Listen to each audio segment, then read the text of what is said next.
శ్రీమహాగణాధిపతయే నమః. సదాశివసమారంభాం శంకరాచార్యమధ్యమాం అస్మదాచార్యపర్యంతాం వందే గురుపరంపరాం. ఓం భద్రం కర్ణేభిః శృణుయామ దేవాః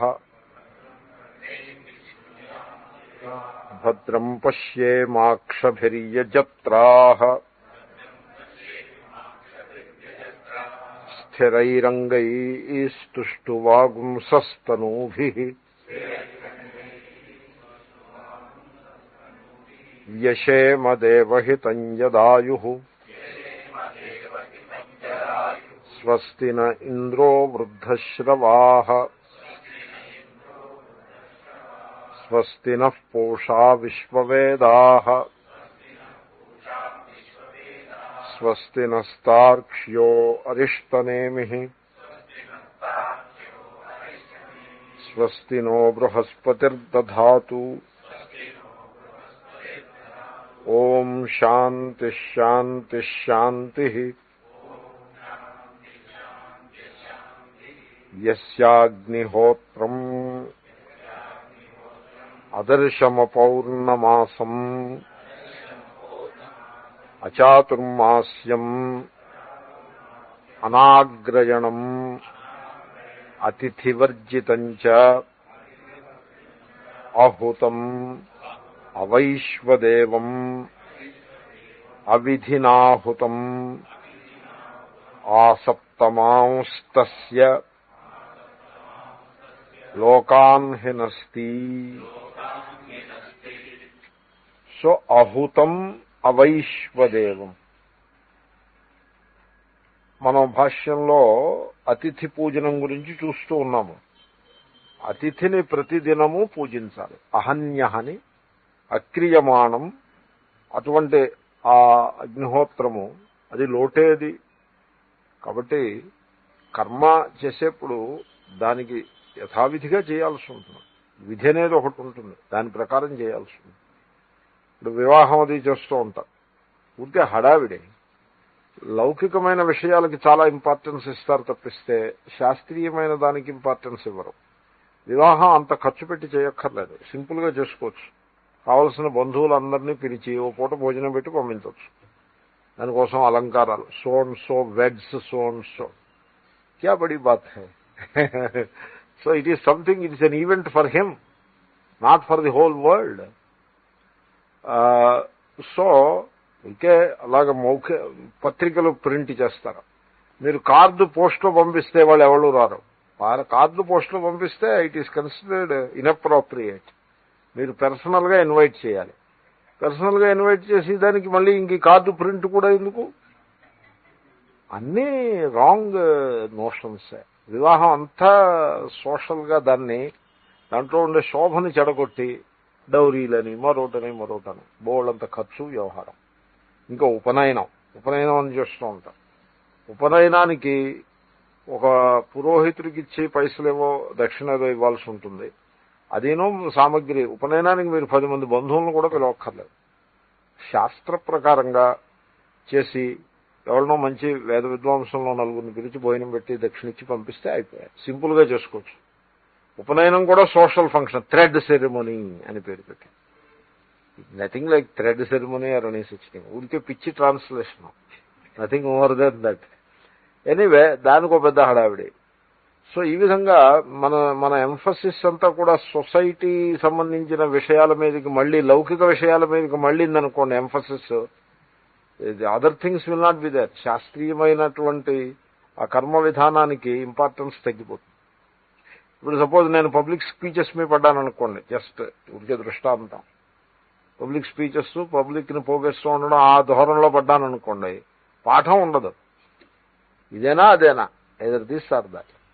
అంత సూపర్ఫిషియల్ వ్యవహారమే తప్పించి లోతుగా స్టడీ చేసేది ఉండదు, స్టడీ చెప్పేది ఉండదు. సో ఇదేనా అదేనా. లోకం మీద దృష్టి ఎక్కువ పెడితే శాస్త్రం వెనక్కిపోతుంది. సో లోకంలో అలా చేస్తూ ఉంటారు. అలా చేయకూడదు, యథావిధిగా చేసుకోవాలి.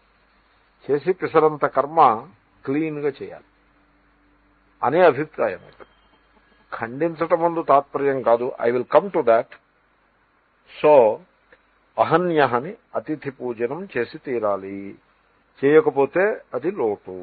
తర్వాత అహుతం అనుంది, అందామది. యస్య స్వయం సమ్యగగ్నిహోత్రం సమ్యగగ్నిహోత్ర కాలే అహుతం. ఈ అహుతం అనే దానికి అర్థం హోమం చేయలేదని కాదు. హోమం చేయకపోతే ఇంకా అగ్నిహోత్రం ఎందుకు అవుతున్నది? కాబట్టి అహుతం అంటే అకాలే, కాలే అహుతం అని.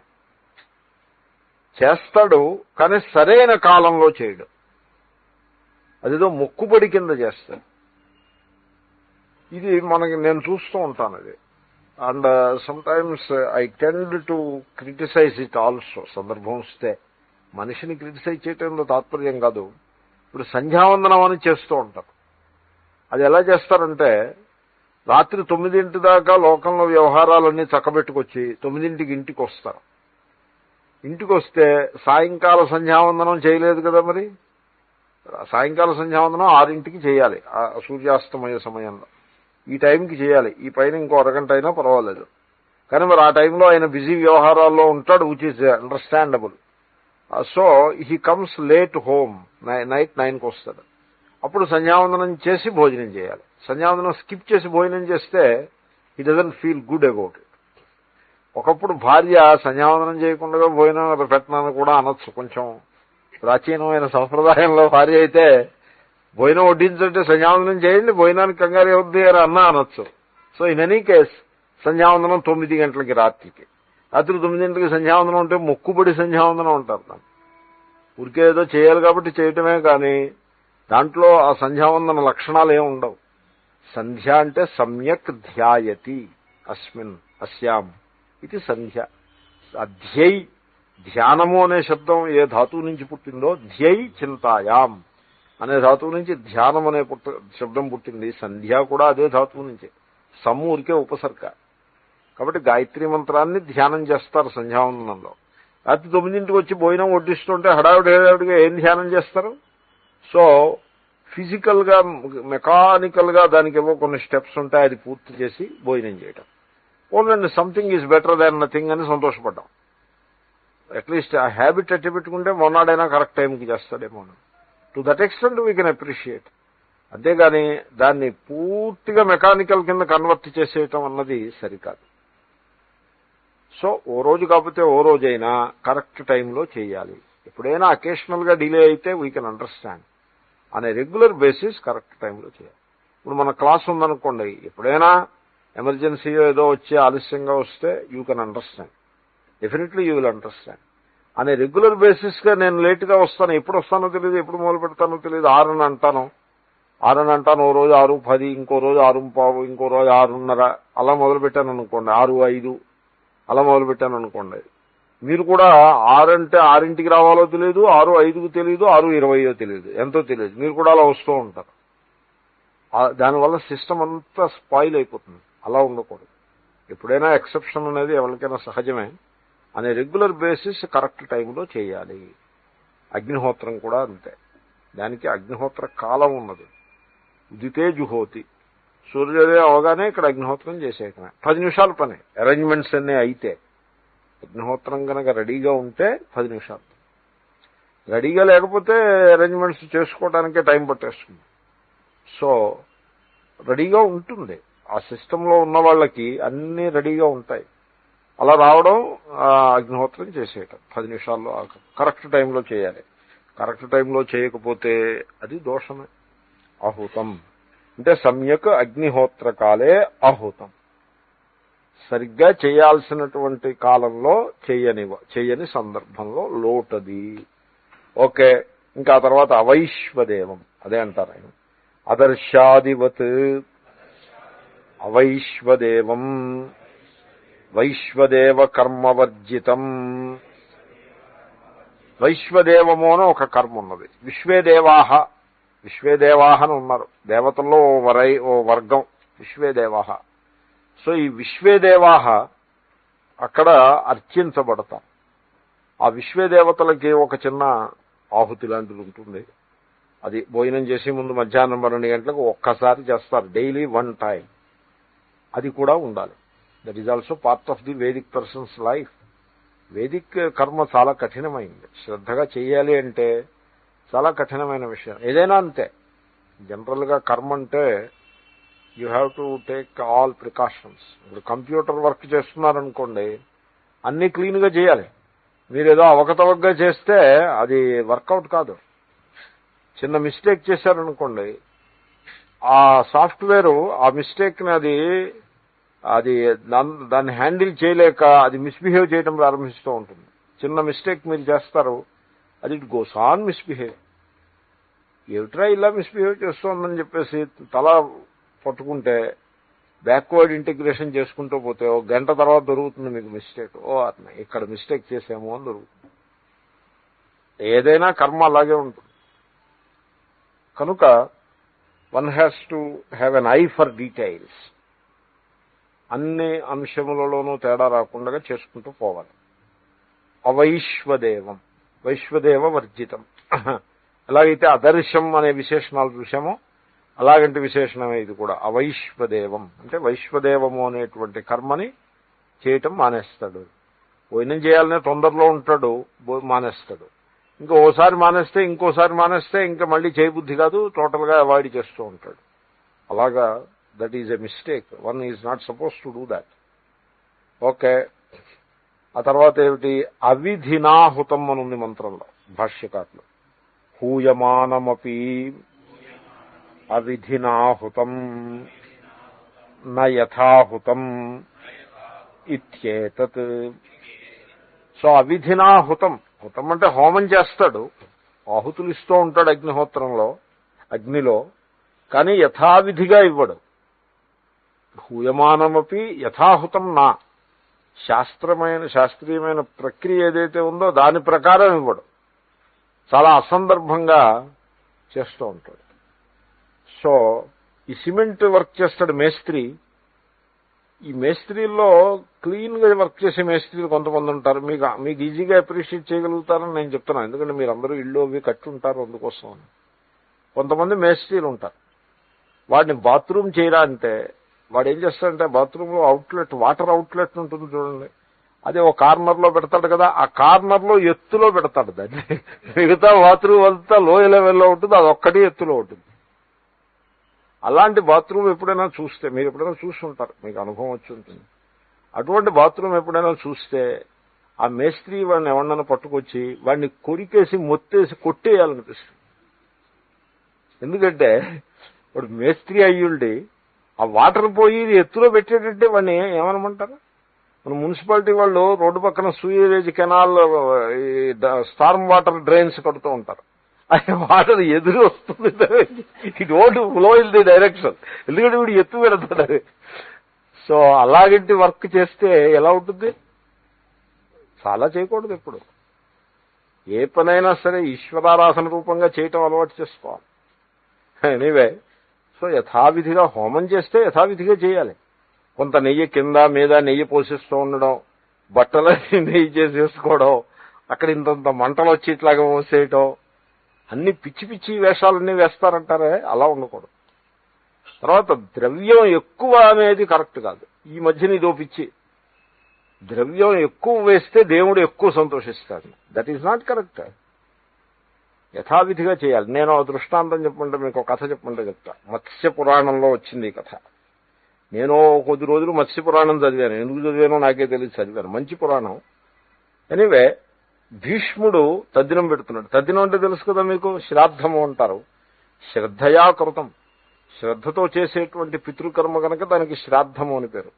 ఇయర్లీ వన్స్ వస్తుంది, పేరెంట్స్కి, ఫాదర్కి, మదర్కి కూడా సెపరేట్గా. సో శంతన మహారాజుకి ఆయన శ్రాద్ధం పెడుతున్నాడు, గంగానదీ తీరంలో శ్రాద్ధం. ఈ శ్రాద్ధం అంటే ఓ పద్ధతి ఏమిటంటే, నదీ తీరానికి వెళ్ళి శ్రాద్ధం పెట్టేసుకురావచ్చు, ఇంట్లో వంటలు ఇవేం అక్కర్లా. మా గురువుగారు అలా చేస్తూ ఉండేవారు. ఇంట్లో ఎవరినో పిలవడం, వాళ్ళు వచ్చిన తర్వాత వంటలు వండి వడ్డించటాలు ఇవేం అక్కర్లా. కొంచెం బియ్యం మూట కట్టుకుని నదీ తీరానికి వెళ్ళిపోవడం, ఆ నదీ తీరంలో స్నానం చేసి ఆ బియ్యాన్ని తడిపి, ఆ తడి బియ్యమే కొంచెం కొంచెం పిండి కూడా పట్టుకుని వెళ్ళిపోతే పిండితోటి పిండం, తడి పిండం చేసేసి అదే offering. It can be done like that. దీనికోసం ఇంటి దగ్గర వంటలో వెక్కర్లేదు. ఇటు వచ్చి మంత్రం చెప్పి అన్నీ తెలిసి ఉండాలి మరి. సో మా గురువుగారు అలాగ నదీ తీరానికి వెళ్ళిపోయి చేసేసుకుని చక్క వచ్చేవారు. తద్దినం పెట్టారన్న సంగతి కూడా ఇంట్లో వాళ్ళకి కూడా తెలియకుండా పెట్టేసుకుని చక్క వచ్చేవారు. Very simple. ఎందుకంటే కర్మకి విధి ప్రధానమే కానీ మిగతా షో ఏమీ ఇంపార్టెంట్ కాదు. ఎనివే భీష్ముడు తద్దినం పెట్టుకున్న కోసమని వాళ్ళ నాన్నగారు శంతను మహారాజుకి తద్దినం పెట్టడం కోసం నదీ తీరానికి వెళ్తాడు, గంగా నదీ తీరానికి. ఆ ఇసుకలో స్నానం చేసి వచ్చి ఇసుకలో కూర్చొని తద్దినం పెడుతూ ఉంటాడు. ఆ పిండితో చేసిన పెండం ఉంటుంది. పెండం అంటే బాల్ అని అర్థం. ఆ బాల్ దాన్ని he has to offer it, పితృదేవతలకు ఆఫర్ చేస్తాడు. ఏదో పితృభ్యస్వధాన ఏదో మంత్రం చెప్పి he's about to offer it. ఈ లోపల అక్కడ శంతన మహారాజు ప్రత్యక్షం అవుతాడు. కథ ప్రత్యక్షం అయ్యి he offers his hand, he puts his hand forward. ఎందుకంటే ఆఫర్ చేసేది శంతనుడికేగా, ఆయనే తీసుకుందామని హ్యాండ్ ముందుకు పెడతాడు. భీష్ముడు యగాదిగా చూస్తాడు. చూసి ఆ చేతిలో పెట్టాడు ఈ పిండాన్ని. అక్కడ దర్భల మీద ఆ పిండం పెడతాడు. ఆ శంతన మహారాజు మాయమైపోతాడు. ఎవరో అడుగుతారు, ఏమిటో అలా చేసావు, నువ్వు ఎవరికి శ్రాద్ధం పెడుతున్నావో వాళ్లే వచ్చినప్పుడు ఈ పిండం ఆయన చేతిలో పెట్టచ్చు కదా అని. నేను అలా పెట్టనని చెప్పాను. శాస్త్రం అలా చెప్పలేదు. శాస్త్రం దర్భేషు నిదధాతి అని చెప్పింది. పిండాన్ని దర్భల మీద పెట్టమని చెప్పింది కానీ, అంతేగాని ఆయన ఎవరో కనపడితే ఆయన చేతిలో పెట్టు అలా మొదలు పెడితే మళ్లీ సంవత్సరం కనపడకపోతే ఏం చేయాలి పిండాన్ని? సో దర్భేషు నిదధాతి, క్లీన్. పితృదేవతలు లైన్ కట్టినా సరే వాళ్ళందరినీ ఇగ్నోర్ చేసేసి అక్కడ దర్భ మీద ఆ పిండం పెట్టేయటమే అంతే. విధి ఎలా ఉందో అలా చేయడం. సో దీంట్లో సెంటిమెంట్కి ఏమీ అవకాశం లేదు. నేను బాగా చదివేశాను మంత్రాలు, మా నాయన గారు వచ్చేసారు అని లేచిపోయి నాన్న అని కౌగులించేసుకుని, no such thing, no sentiment. మా నాన్నగారికి నేను భోజనం పెట్టేస్తున్నాను, నో సెంటిమెంట్. నేను ఈ మాట చాలాసార్లు చెప్తూ ఉంటాను. పితృశ్రాద్ధం చేసేది పితృదేవతల కోసం కాదు, ఫర్ యువర్ సేక్. అలా చెప్తారంతే. కాబట్టి దర్భేషు నిదధాతి, దర్భలో పెట్టేస్తారు. సో ఆ విధంగా చేసి కర్మను యథావిధిగా చెయ్యాలి. ఇక్కడ వీడు అలా చేయట్లేదు. అవిధినాహుతం, ఏదో హోమం హడావిడిగా చేసేసి లేచ కపుతలు తప్పిస్తే ఆ వేయాల్సిన చోట వేయకపోవడం, మంట వచ్చేదాకా అక్కపోవడం, విసుక్కోవడం, తిట్టుకోవడం అలాగేమీ ఉండకూడదు. మొత్తానికి ఈ విధంగా మొత్తం యజ్ఞం అయితే అగ్నిహోత్ర కర్మ అయితే చేసాడే గాని దానిని సరిగ్గా చేయలేదు అని అర్థం. అప్పుడు ఏమవుతుంది? ఆసప్తమాంస్తస్య లోకాన్ హినస్తి అనే వాక్యాన్ని ఇప్పుడు వ్యాఖ్యానం చేస్తారు. ఏవం దుస్సంపాదితం అసంపాదితం అగ్నిహోత్రాద్యుపలక్షితం కర్మ కింకరోతి ఇత్యుచ్యతే. ఇక్కడ అగ్నిహోత్రం అని మొదలుపెట్టినా it applies equally to all karmas. అగ్నిహోత్రాది ఉపలక్షితం కర్మ. అగ్నిహోత్రం is an example, it is an illustration only. So similar కర్మలు, వైదిక కర్మలు చేసుకునే సందర్భంలో ప్రతి కర్మకి కూడా ఈ రూల్ వర్తిస్తుంది.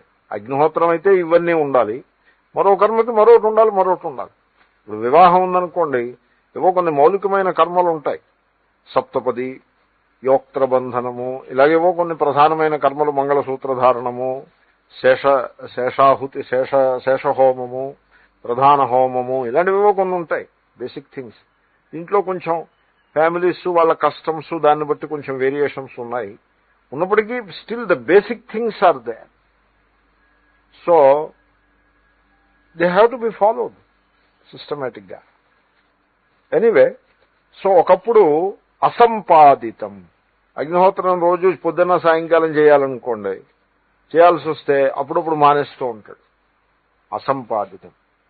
దుస్సంపాదితం, మానేయుడు చేస్తాడు కానీ మొక్కుబడిలో చేస్తాడు, అసందర్భంగా చేస్తాడు. పీడబ్ల్యూడీ కామ్ లాగా చేస్తాడు. పీడబ్ల్యూడీ అని ఒక డిపార్ట్మెంట్, పబ్లిక్ వర్క్స్ డిపార్ట్మెంట్, వాళ్ళు ఏదైనా పని చేశారంటే ఇంకా చూసుకోకర్లేదు. They necessarily spoil it. Poor material use చేస్తారు, పూర్ టైమింగ్లో చేస్తారు, పూర్ వేలో చేస్తారు, అంతా అసందర్భంగానే చేస్తారు. నెహ్రూవియన్ సోషలిజం అంతా కూడా ఆ పనిలో మనకి నీళ్లు గారిపోతూ ఉంటుంది ఆ పని.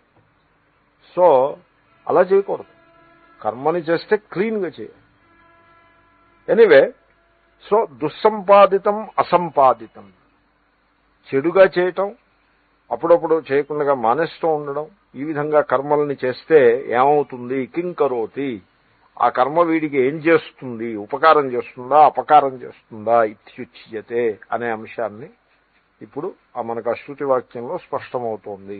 ఆసప్తమాంస్ తస్య లోకాన్ హినస్తి, ఆసప్తమాన్ సప్తమసహితాన్ తస్య కర్తుః లోకాన్ హినస్తి హినస్తివా ఆయాసమాత్ర ఫలత్వాత్. తస్య అంటే ఆ యజమాని యొక్క, అంటే ఆ కర్మ చేసిన వ్యక్తి ఉన్నాడు చూడండి, అతని యొక్క లోకములను హింసించును. హినస్తి అంటే హింసించును, హింస అంటే చెడగొట్టును అని అర్థం. హింస పాడు చేయును, లోకములను పాడు చేయును. లోకములను పాడు చేయడం అంటే ఏమిటో వి విల్ సీ. అంటే ఈ కర్మ వల్ల పొందాల్సిన పుణ్యలోకం ఉంది చూడండి, దాన్ని పాడు చేస్తుంది. ఎలా పాడు చేస్తుంది? పుణ్యలోకం పాడు చేయడం అంటే ఏమిటి అంటే వీడికి రాకుండా అయిపోతుంది అని అర్థం. దాన్ని అంచేతనే హినస్తి అంటే హినస్తి ఇవ. అంతేగాని వీడు చెడ్డగా చేసేది కాబట్టి ఆ స్వర్గలోకంలో అన్ని సుఖాలన్నీ చెడిపోతాయి, అక్కడేదో పాడైపోతుంది అని కాదు అభిప్రాయం. వీడికి దక్కదు, ప్రయోజనం వీడికి ఉండదు. అయితే ఆయాస మాత్ర ఫలత్వా, కర్మలో బోల్డ్ ఆయాసం ఉంది కదా, శ్రమ ఉంది కదండి. చేస్తున్నప్పుడు వీడు ఎలా చేసినా శ్రమ తప్పదు కదా. వెదర్ మనం ప్రాపర్గా చేసినా ఇంప్రాపర్గా చేసినా శ్రమ తప్పదు. అంచేతనే ఇంప్రాపర్గా చేయకపోవడమే మంచిది. ఒకప్పుడు ఏమనిపిస్తుందండి, ఇంపేషన్స్ ఉంటుంది మనస్సుకి, ఎప్పుడు ఇంపేషన్స్ ఉంటుంది. కంగారుగా చేసేయాలనిపిస్తుంది. సో కంగారుగా చేసేస్తారు మీరు. చేసేస్తే అది తప్పనిసరిగా పాడైపోతుంది. మర్ఫీస్ లా అని ఒకటి ఉంది, మీరు ఎరుగురో. Murphy's law, if a thing can go wrong it will go wrong. That is Murphy's law. So ఇప్పుడు మీరు రైల్లో ఎక్కేప్పుడు సంచి మూట ముడి వేయాలనుకోండి, ఏదో కొంచెం పాతకాల పద్ధతిలో సంచి మూట ముడి వేయాలి. ఆ ముడి మీరు కంగారుగా ఒక ముడి వేసి సరిగ్గా వేయలేదనుకోండి, ఆ ముడి ఊడిపోతుంది మధ్యలో. No question about it. మీరు ముడి ఇంక పోదో అన్న విధంగా వేశారనుకోండి, పోకుండా ఉంటుంది. కాబట్టి చాలా మంది కంగారుగా చేస్తారు, హడావిడి అంతా హడావిడే. ఇంపేషన్స్, ఆ pressure with in the mind pressure అలాగా ఉంటుంది. ముడి సగం వేయడం, పదండి అన్నాం, నేనంటాను ముడి సరిగ్గా వేయమంటాను. అప్పుడు చూడండి కంగారు, పదండి, నో అది ముందు సరిగ్గా వేయముడి. ఎందుకంటే మీరు కంగారు పడి కొలిది మరింత చెడిపోతుంది. హడావిడి కంగారు పనికిరాదు. క్లీన్గా చేయాలి ఏ పని చేసినా, చెడిపోతుంది లేకపోతే. ఇక్కడ అంతే, తస్య లోకాన్ హినస్తి, వీడికి రావాల్సిన లోకాలు లభించవు. ఇంకా సో కర్మ ఆయాసం మాత్రం మిగిలింది. ఆయాస మాత్ర ఫలత్వ, ఊరికే ఆయాసపడిపోతూ ఉంటారు కొంతమంది. ప్రోగ్రెస్ ఏమి ఉండదు, ఆయాసం ఎక్కువను ప్రయోజనం తక్కువ, అలా ఉండకూడదు. పని చేస్తే క్లీన్గా చేయాలి, ఎక్కువ మూవ్మెంట్స్ ఉండకూడదు, అనవసరపు మూవ్మెంట్స్ ఉండకూడదు. మంచినీళ్ళు కావాలని అన్నారనుకోండి, గిన్నెలు టకటకా చప్పుడైపోవడం, గ్లాసులు చప్పుడైపోవడం అలా ఉండకూడదు. ఏ చప్పుడు లేకుండా తీసుకొచ్చి ఇవ్వడం, అలా చేతనివ్వాలి. So like that nimble hands తోటి క్లీన్గా ఆపరేట్ చేయాల్సి ఉంటుంది. మూమెంట్స్ కూడా ఎంత అవసరమో అంతే ఉండాలి. యోగ కర్మసు కౌశలం అని కూడా అన్నాడు శ్రీకృష్ణుడు. సరిగ్గా ఇదే మీనింగ్ అని కాదు, ఇంకా విస్తారమైన మీనింగ్ ఉంది. బట్ స్టిల్ ఆ నైపుణ్యంతో చేయాలి. ఉపాయం లేని వాడిని ఊళ్ళోంచి తరివేయండి అని సామెత ఒకటి ఉంది. సో అంటే వాడు చుట్టుపక్కల ఉండడానికి వీలు లేదనమాట. నేను ఇందాక చెప్పిన చూడండి మేస్త్రి, అలాంటి మేస్త్రిని వాడు మళ్ళీ ఆ మేస్త్రి ఆ ఇన్స్ట్రుమెంట్ వాడు పట్టుకుంటే వాడిని జైల్లో పెట్టాలి. ఎందుకంటే వాటర్ ఫ్లోస్ డౌన్వర్డ్స్ అనే బేసిక్ ట్రూత్కి విరుద్ధంగా వాడు అలా చేస్తాడు. ఒక ఆయన ఎలక్ట్రిసిటీ వర్క్ చేయించారు, ఒక ఇండస్ట్రీ, ప్రైవేట్ ఇండస్ట్రియలిస్ట్. వాడికి చెప్పారు ఈ ఎలక్ట్రిక్ వర్క్ చేయమని. ఇతను ఎలక్ట్రీషియన్కి అప్పచెప్పారు. He has done it. నీకు ఎంత తీసుకుంటావు? 1000 రూపాయలు. ఓకే, 1000 రూపాయలు ఇచ్చేస్తాను, చేసేయమన్నాడు. నో బేరం సారం లేదంతే, అడిగిందా ఇచ్చేయడమే. చేసేసాడు వీడు. ఆయన వచ్చాడు, వచ్చి చూస్తే వర్క్ చాలా షాబీగా ఉంది. పిలిచాడు, ఒక్కటే ప్రశ్న అడిగారు, ఏదా నువ్వు ఎలక్ట్రీషియన్వా లేకపోతే సెలూన్లో పనిచేసేవాడివా అని అడిగారు.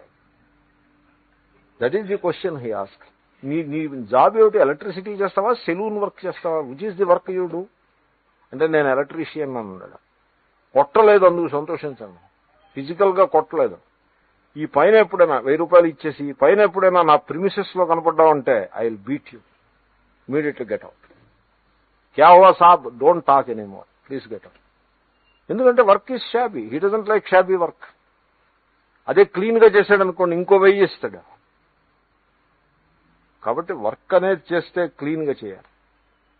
కర్మలో ఈశ్వరుణ్ణి దర్శించే, మరి కర్మయోగం అంటే అలాగే ఉంటుంది. ఈ శాస్త్రం అంతా మనం చెప్పిన శాస్త్రం, భగవద్గీత.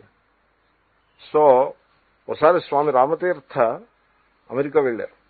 చాలా గొప్ప మహాత్ములు రామతీర్థ అంటే, జ్ఞాని, సాక్షాత్తు నడిచే దేవుడితో సమానం. ఆయన అమెరికా వెళ్తే అక్కడ ఒక ప్రశ్న అడిగారు, ఏమండి మీ భారతదేశం ఏమో స్లేవలి, అప్పటికి ఇంకా బ్రిటిష్ వాళ్ళు పాలించేవారు, చాలా భేద దేశంగా ఉంది, ఒకప్పుడు సంపన్న దేశం అయ్యి ఉండి, వెరాస్ మా అమెరికా చూడండి ఎంత అభివృద్ధికి వచ్చిందో, ఇదంతా కూడా క్రిస్టియానిటీ యొక్క మహిమ అని అన్నారు వాళ్ళు. What do you say about it? ఎందుకంటే ఈయన హిందూ ధర్మాన్ని బోధిస్తున్నారు కదా. So that was the question. ఈయన సమాధానం చెప్పాడు. ఈయన ఎంత నిక్కచ్చిగా చెప్పారంటే, ఏమి మొహమాటం కానీ భయం కానీ ఏం లేకుండా, మీరు క్రిస్టియానిటీ వల్ల మీరు అభివృద్ధి చెందలేదు. You have progressed in spite of Christianity, not because of Christianity. Then how we have progressed? You have progressed because you follow Vedanta in life. అంటే we don't know what is this Vedanta. You don't know it but you are following it. Whereas we know it but we never followed it, that's why we are like this అని చెప్పాను నేను. ఏమిటి వేదాంత? కర్మయోగ, చేసి పని clean. Coffee మీరు order ఇచ్చారనుకోండి, clean coffee చేసిస్తాడు వాడు. అడుగుతాడు మీకు ఏ రకంగా కావాలో అడుగుతాడు. మీరు చెప్పడం కనుక తేడా చెప్పి తర్వాత మార్పు కావాలంటే ఆ కాఫీ ఇంకా మారదు, ఇంకో కాఫీ ఆర్డర్ చేసుకోవాలి. వాడికి చెప్పేప్పుడే కరెక్ట్గా చెప్పాలి, వాడు కరెక్ట్గా చేసిస్తాడు. కాఫీ ప్రిపరేషన్ దగ్గర నుంచి, వీధి తుడవడం దగ్గర నుంచి వాళ్ళు క్లీన్గా చేస్తారు. నేను వాళ్ళని అడిగాను, ఎలాగ నేర్చుకున్నారు మీరు, ఈ సొసైటీలో ఎలా డెవలప్ చేశారు అంటే, వాళ్ళు చెప్పారు మాకు ఫోర్డ్, థామస్ ఆల్వా ఎడిసన్ వీళ్ళందరూ నేర్పారండి ప్రిన్సిపల్స్ అని చెప్పారు. స్వామి రామతీర్థ చెప్పారు, వాళ్ళకి తెలియకుండానే వాళ్ళు వేదాంతాన్ని ఫాలో అవుతున్నారని ఆయన చెప్పారు. సో కర్మని క్లీన్గా చేయాలి. లేకపోతే ఈ అగ్నిహోత్రాలు, ఈ వైశ్వదేవాలు ఇప్పుడు ఏదో మీరు చేస్తారని చేయరని, that is not the topic. Vedic విషయంలో ఉన్నటువంటి గొప్ప మెసేజ్ ఏమంటే, do the karma properly, do less karma but do perfectly, don't do more karma, do perfectly అనే అభిప్రాయం. So anyway this is a very big topic. గీతలోనూ అక్కడ కూడా విస్తారంగా వస్తుంది. ఇవాళ అనుకోకుండా నేను వివేక చూడమని క్లాసులో దీని గురించి కొంత మాట్లాడాను. ఎందుకునో ఆ దృష్టి, మనస్సు ఆ దృష్టి ఉండి అలాగా మాట్లాడడం అయింది. సో అలా కనుక చేయకపోతే, సరిగ్గా చేయకపోతే వీడికి పుణ్యలోకాలు, ఇప్పుడు దీనివల్ల రాబోయే ఒక పుణ్యలోకం మాట ఎల్లాటి పెట్టి 7 లోకాలు, 7 రకాల లోకాలు వీడికి రావాల్సి ఉంటే వాటినన్నిటినీ కూడా, దీన్నే కాకుండా ఇంతకు ముందు వాటిని కూడా ఇది చెడగొట్టి పెడుతుంది అని ఒక బాంబు పేల్చినట్టుగా ఓ వాక్యం. ఆసప్తమాంస్తస్య లోకాన్ హినస్తి. ఈ వాక్యానికి అభిప్రాయం ఏమిటంటే, ఇప్పుడు కూడా అర్థవాదులని అంటారు. దీని తాత్పర్యం నాట్ టు సే దట్ 7 లోకాల వరకు నాశనం అయిపోతాయని తాత్పర్యం కాదు దానికి. అలాగే ఫలశ్రుతులు కూడా ఎలా ఉంటాయంటే, మీరు కనుక ఇగో ఈ స్తోత్రం 7 సార్లు చదివితే మీకు వైకుంఠం వచ్చేస్తుంది అని ఉంటుంది. లింగాష్టకం అని ఒకటి ఉంది, ఇంకా 6 శ్లోకాలు 7 శ్లోకాలు. సో లింగాష్టకం ఇదం పుణ్యం ఆఖరణ ఉంటుంది. ఎఫ్పఠే శివసన్నిధౌ శివలోకమవాప్నోతి శివేన సహమోదతే అని ఉంటుంది. నేను ఎక్కడో మైక్లో విన్నా. ఈ పవిత్రమైన లింగాష్టకాన్ని, నాకు ఈ ఒక్క శ్లోకమే వచ్చు, ఇంక మిగతా 5 శ్లోకాలు నాకేం రావు. మిగతా 5 శ్లోకాలు ఉంటాయి, ఆ నమ్ము మమ్ము అలాగా, అవేం నాకు రావు. ఇది ఒక్కటే వచ్చు నాకు. ఎందుకంటే ఆ ఫలశ్రుతి ఇట్ ఈజ్ అపీలింగ్. ఎవడైతే శివుని యొక్క సన్నిధిలో, అంటే దేవాలయంలోనో ఎక్కడో ఈ లింగాష్టకాన్ని పఠిస్తారో ఒక్కసారి, యహా పఠేత్, వాడు శివలోకాన్ని పొందుతాడు. శివుడితోటి కలిసి ఆయన ఆనందంగా వినోదంగా ఉంటాడు. శివేన సహమోదతే, శివునితో కలిసి ఎంజాయ్స్, గాల్ఫ్ ఆడచ్చు, అయితే వైకుంఠం వాళ్ళే ఆడచ్చు, ఏదైనా వాట్ ఎవర్ ఇట్ ఈస్, శివేన సహా, నథింగ్ లెస్ దాన్ శివ అని ఉంటుంది. అంటే నిజంగా లిటరల్ గా అలా తీసుకోకూడదు. ఇంకేముంది, నేను ఒకసారి చదివేశాను, ఇంకా నాకు నరకం లేదు, ఏం లేదు, ఐ విల్ గో టు శివలోక, నేను ఏం చేసినా పర్వాలేదు, అలా తీసుకోకూడదు. ఓసారి చదవడానికే మహాభాగ్యం ఎవడైనా చదివేయచ్చు. అక్కడ అభిప్రాయం ఏంటంటే చాలా పవిత్రమైనది అని అభిప్రాయం, నీకు పుణ్యం వస్తుంది అని అభిప్రాయం. అలాగే ఇక్కడ కూడా వీడు నాశనం అయిపోతాడు అనే అభిప్రాయం కాదు, వాడికి ఆయాసం మాత్రమే మిగులుతుందయా, పెద్ద ప్రయోజనం ఉండదు అని అంత మాత్రమే. నిందని కూడా బాగా డైల్యూట్ చేసి తీసుకోవాలి. ఫలశ్రుతిని ఇలా డైల్యూట్ చేస్తారో దీన్ని కూడా అలా డైల్యూట్ చేయాలి. అర్థవాద అని అంటూ ఉంటారు. సో తర్వాత ఉందాము, సమ్యక్ క్రియమాణేషు హి కర్మసు కర్మ పరిణామానురూపేణ భూరాదయః సత్యాంతాః సప్తలోకాః ఫలం ప్రాప్యతే, అది ప్రాప్యంతే. ఓకే,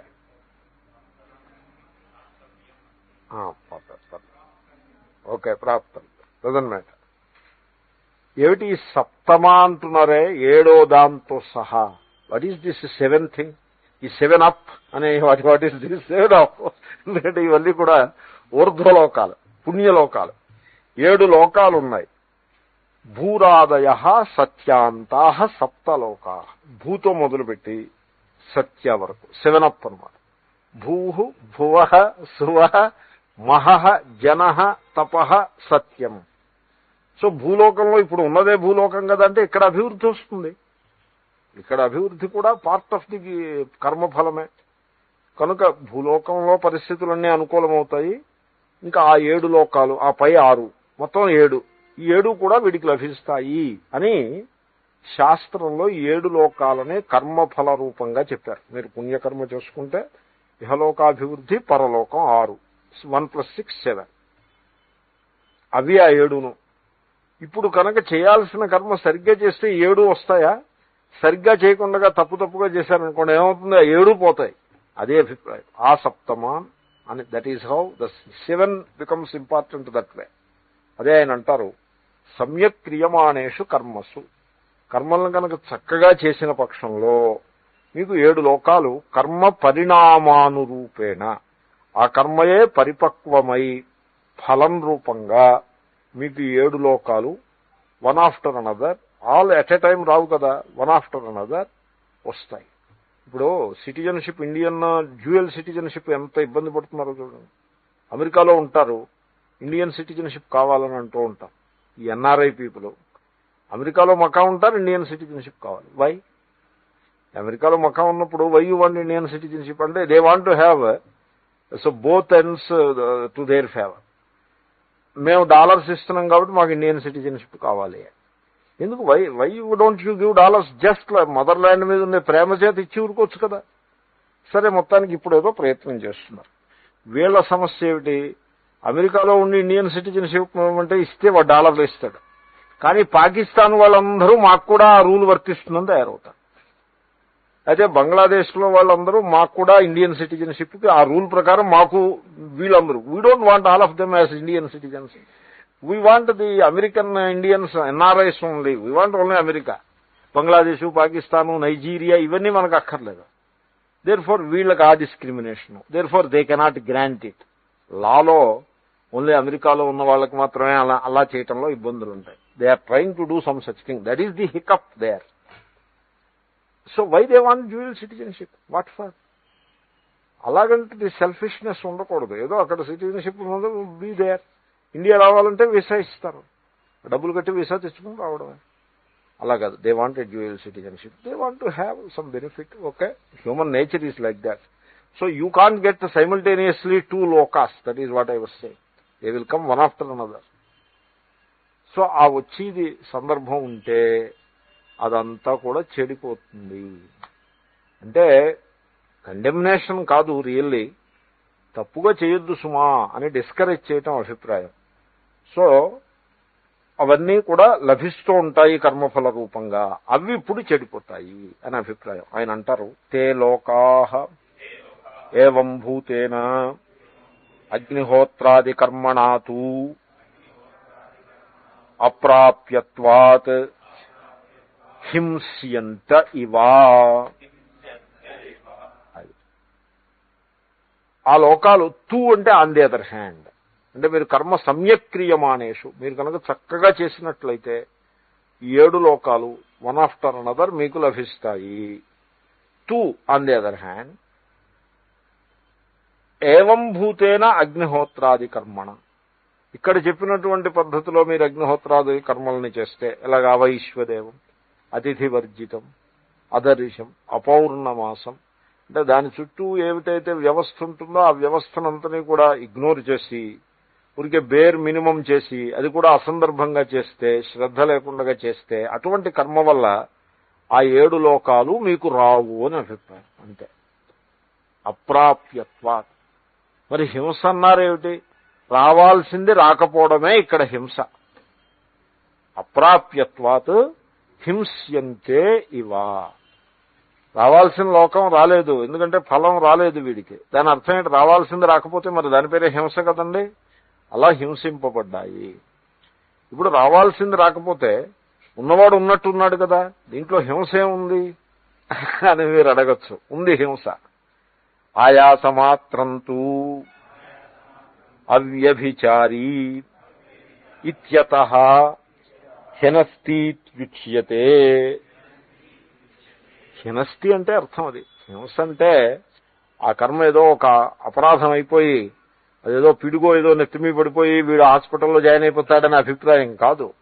అక్కడ హినస్తి అంటే వీడికి ఒరిజినల్ గా కరెక్ట్ గా చేస్తుంటే లభించాల్సిన లోకం అసందర్భంగా చేసేడు గనక రాదు.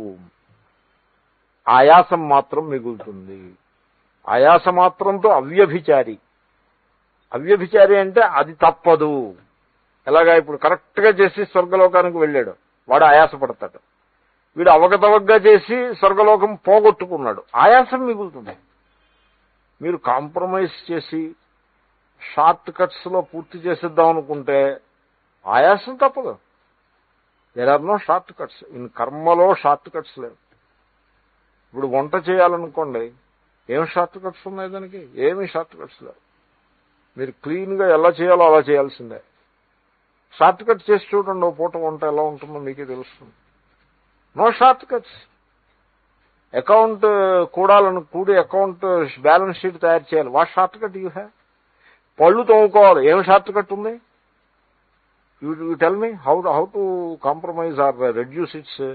పళ్ళు తోముకునే విధానం ఏదో ఉంటుంది, అలా తోముకోవాల్సిందే. There are no shortcuts. So don't look for shortcuts. Do the correct way. American method. Do the correct way is the American method. So shortcuts అంటే ఎలాగుంటాయి?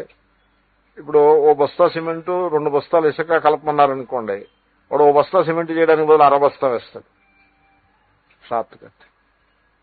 లేకపోతే గవర్నమెంట్ వాళ్లే ఓ 2 బస్తాలు సిమెంటు, 2 బస్తాలు ఇసుక, బస్తా సిమెంటు గవర్నమెంట్ వాళ్లే ఇచ్చి చేయమన్నారనుకోండి, ఇంక ఇప్పుడు ఆ సిమెంట్ ని సేవ్ చేయలేడు కదా, దాన్ని దీన్ని కలిపేసి పని చేయొచ్చు కదా. సరిగ్గా కలపడం, అది ఇలా వేసేసి ఇది ఇలా వేసి ఇలా అని ఎత్తేసి పోసేస్తాడు. సరిగ్గా కలపడం. మెటీరియల్ వాడేస్తాడు, but doesn't mix properly. Therefore మళ్ళీ కన్స్ట్రక్షన్ అలాగే ఉంటుంది. ఆల్ అవర్ పబ్లిక్ వర్క్స్, నేనేదో కంప్లైంట్ చేస్తున్నాను మీరు అనుకోదు, మీరు గమనించండి. All our public works are extremely poor. All public works. నేను సికింద్రాబాద్ నుంచి రైల్లో వెళ్లి మళ్ళీ వస్తూ ఉంటాను ఈ కాకినాడ క్లాసులకి వీటికి. ఈ రైళ్లు వచ్చినప్పుడు ఈ గౌతమి ఎక్స్ప్రెస్ ఇవన్నీ సికింద్రాబాద్ లో పెట్టుకుంటారు. ఆ స్టేషన్ కి ముందు దే ఆర్ 4 or 5 లైన్లో పెడతారు. అవి క్లీన్ చేయటం కోసం పెడతారు. క్లీన్ చేసి మొన్నటి పొద్దున్న మళ్ళీ స్టేషన్ ప్లాట్ఫామ్ మీద తీసుకొస్తాడనమాట. అవి క్లీన్ చేయాలంటే దాంట్లోకి ఎక్కడానికి అస్తమానం దిగడం ఎక్కడం కష్టం అవుతుందని ఓ ప్లాట్ఫామ్ లాంటిది పొడుగాటిది ప్లాట్ఫామ్ కడతాడు. థిన్ ప్లాట్ఫామ్ ఒక హైట్ మీద. అవి ఎంత షాబీగా కడతారంటే సిమెంట్ వేయకుండా ఇసుక వేసి కట్టేస్తారు. అది 4 ఏళ్ల క్రితం కట్టింది, 2 ఏళ్ల క్రితం రిపేర్ చేసింది, మళ్ళీ ఇప్పుడు రిపేర్ చేస్తున్నారు.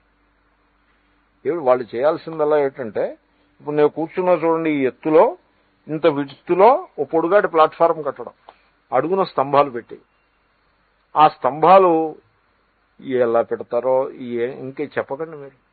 వీళ్లకుండే అసమర్థతంతా దాంట్లో ప్రకటిస్తారు. మరి గవర్నమెంట్ కదా, అదే ప్రైవేటు వాడికి క్లీనింగ్ అప్పు చెప్తే వాడు చక్కగా కట్టుకుంటాడు, మళ్ళీ 2 సెంచరీల దాకా కూడా మార్చక్కర్లేకుండా కట్టుకుంటాడు. వీళ్ళు కడతారు.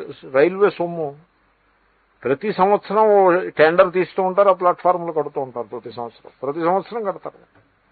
కట్టినవి కూలిపోతూ ఉంటాయి. మనిషి నడిస్తే కూలిపోతుంది, వర్షం పడితే ఎగిరిపోతుంది. ఎంత షాబీగా చేస్తారు. హృషికేశ్ నుంచి నీలకంఠికి ఫుట్పాత్ ఉండేది, నడిచి వెళ్ళడం. సో మొన్న అక్కడ గంగా పుష్కరాలు వచ్చినప్పుడు ఆ ఫుట్పాత్ మీద సిమెంట్ తోటి కొంచెం స్మూత్ గా చేయటం అని ఒక స్కీమ్ ఒకటి శాంక్షన్ చేశారు. సో వీళ్ళు ఏం చేస్తారంటే, సిమెంటును ఇసుకను ఈ కంకర కలిపి ఆ ఫుట్పాత్ ఉన్న చోట వేసి కొంచెం సింపుల్ గా నడిచి వెళ్ళడానికి పాత్ తయారు చేశారన్నమాట. నేను నీలకంఠి వెళ్ళాను, ఫుట్పాత్ కట్టనప్పుడు వెళ్ళాను, ఫుట్పాత్ కట్టిన తర్వాత కూడా వెళ్ళాను. కడితే పోన్లే బాగానే కట్టారు, ఈ రాళ్ల మీద వెళ్ళక్కర్లేకుండా క్లీన్ గా పెద్దవాళ్ళు కూడా ఈజీగా నడిచి వెళ్తారు, నేను చాలా సంతోషించాను. అయిపోయింది. మొన్న హృషికేశ్ వెళ్ళినప్పుడు మళ్ళీ ఆ నీలకంఠి మార్గంలో కొంత దూరం వెళ్ళాను, ఫుట్పాత్ లేదు. 50,000 ఫుట్పాత్ అంటే రెమ్నాన్స్ అంటారు చూడండి, అంతకుముందు ఫుట్పాత్ ఉండేది అని సూచనగా అక్కడక్కడ చిన్న చిన్న మొక్కలు ఉన్నాయి. ఫుట్పాత్ అస్సలు లేదు.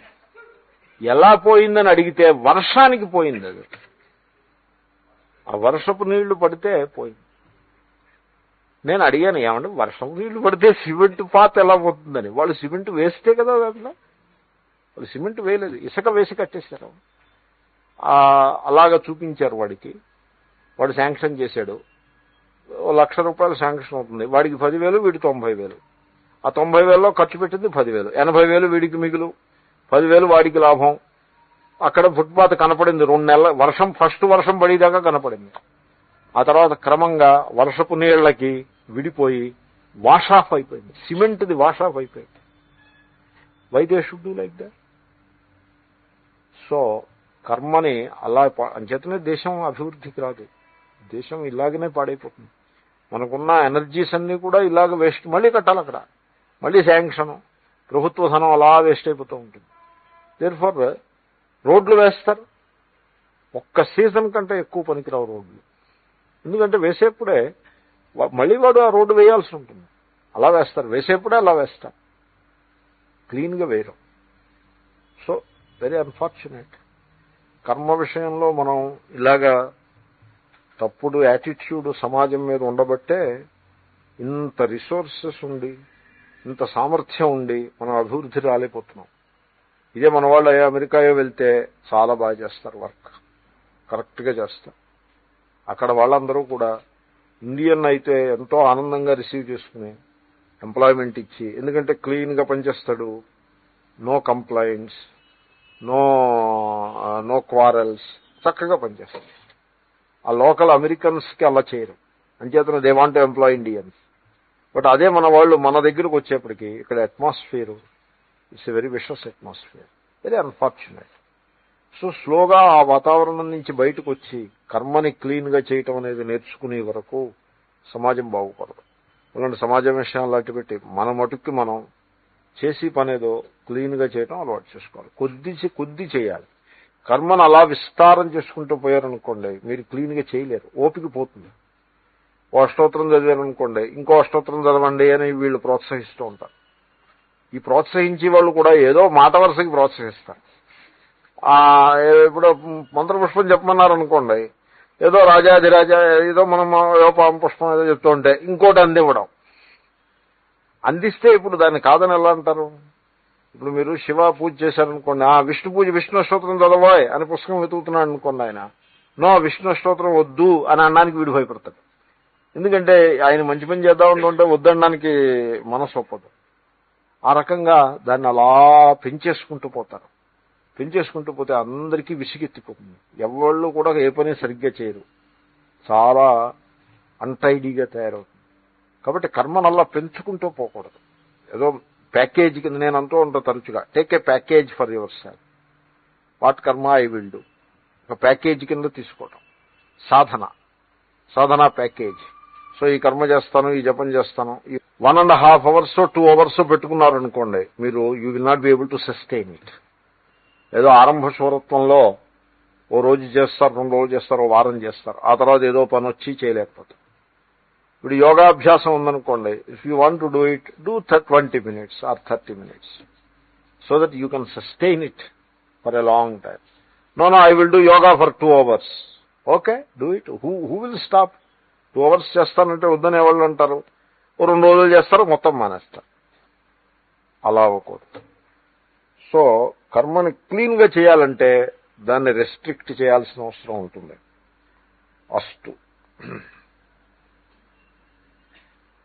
సో అవ్యభిచారి ఆయాసమాత్రంతు. సరిగ్గా మీరు చేయలేదనుకోండి, that is the trick of it. మీరు షార్ట్ కట్ కోసం ప్లాన్ చేసి ఆఖరికి రెట్టింపు శ్రమ పడాల్సి ఉంటుంది. షార్ట్ కట్ అక్కర్లేకుండా. సామెత ఒకటి ఉంది, ఈ గుర్రపు నాడ అని, గుర్రం అనే ఏదో సామెత ఉంది. ఓ రౌతు గుర్రం మీద ప్రయాణం చేసి వెళ్తున్నాడు. ఈ లోపల టంగమని శబ్దం వినపడింది. ఏమిట్రా ఆ శబ్దం వినపడిందని ఇలా చూశాడు. చూస్తే ఆ గుర్రానికి నాడా ఉంటుంది చూడండి కాలికి, అది పక్కన పడిపోయింది, ఊడిపోయి పడిపోయింది, అరిగిపోయి ఊడిపోయి పడిపోయింది. పడిపోతే వాడికి మనస్సులో తెలుసు, గుర్రానికి నాడా పడిపోతే ఓ స్పేర్ నాడా ఉంటుంది, మళ్ళీ దానికి ఫిట్ చేసి చేయాల్సి ఉంటుంది. అలా చేయకపోయినట్లయితే దాని కాలుకి ఇంజురీ తగులుతుంది, హాని కలుగుతుంది. సో పోన్లే ఒకటే నాడా కదా, ఇంకెంతో దూరం ఉందిలే, పర్వాలేదులే అని ఇగ్నోర్ చేస్తాడు. అప్పుడప్పుడు మనం ఇగ్నోర్ చేస్తాం, just out of laziness ignore చేస్తాడు.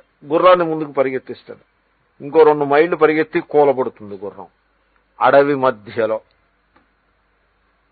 అప్పుడు ఇంకెక్కడికి వెళ్తాడు?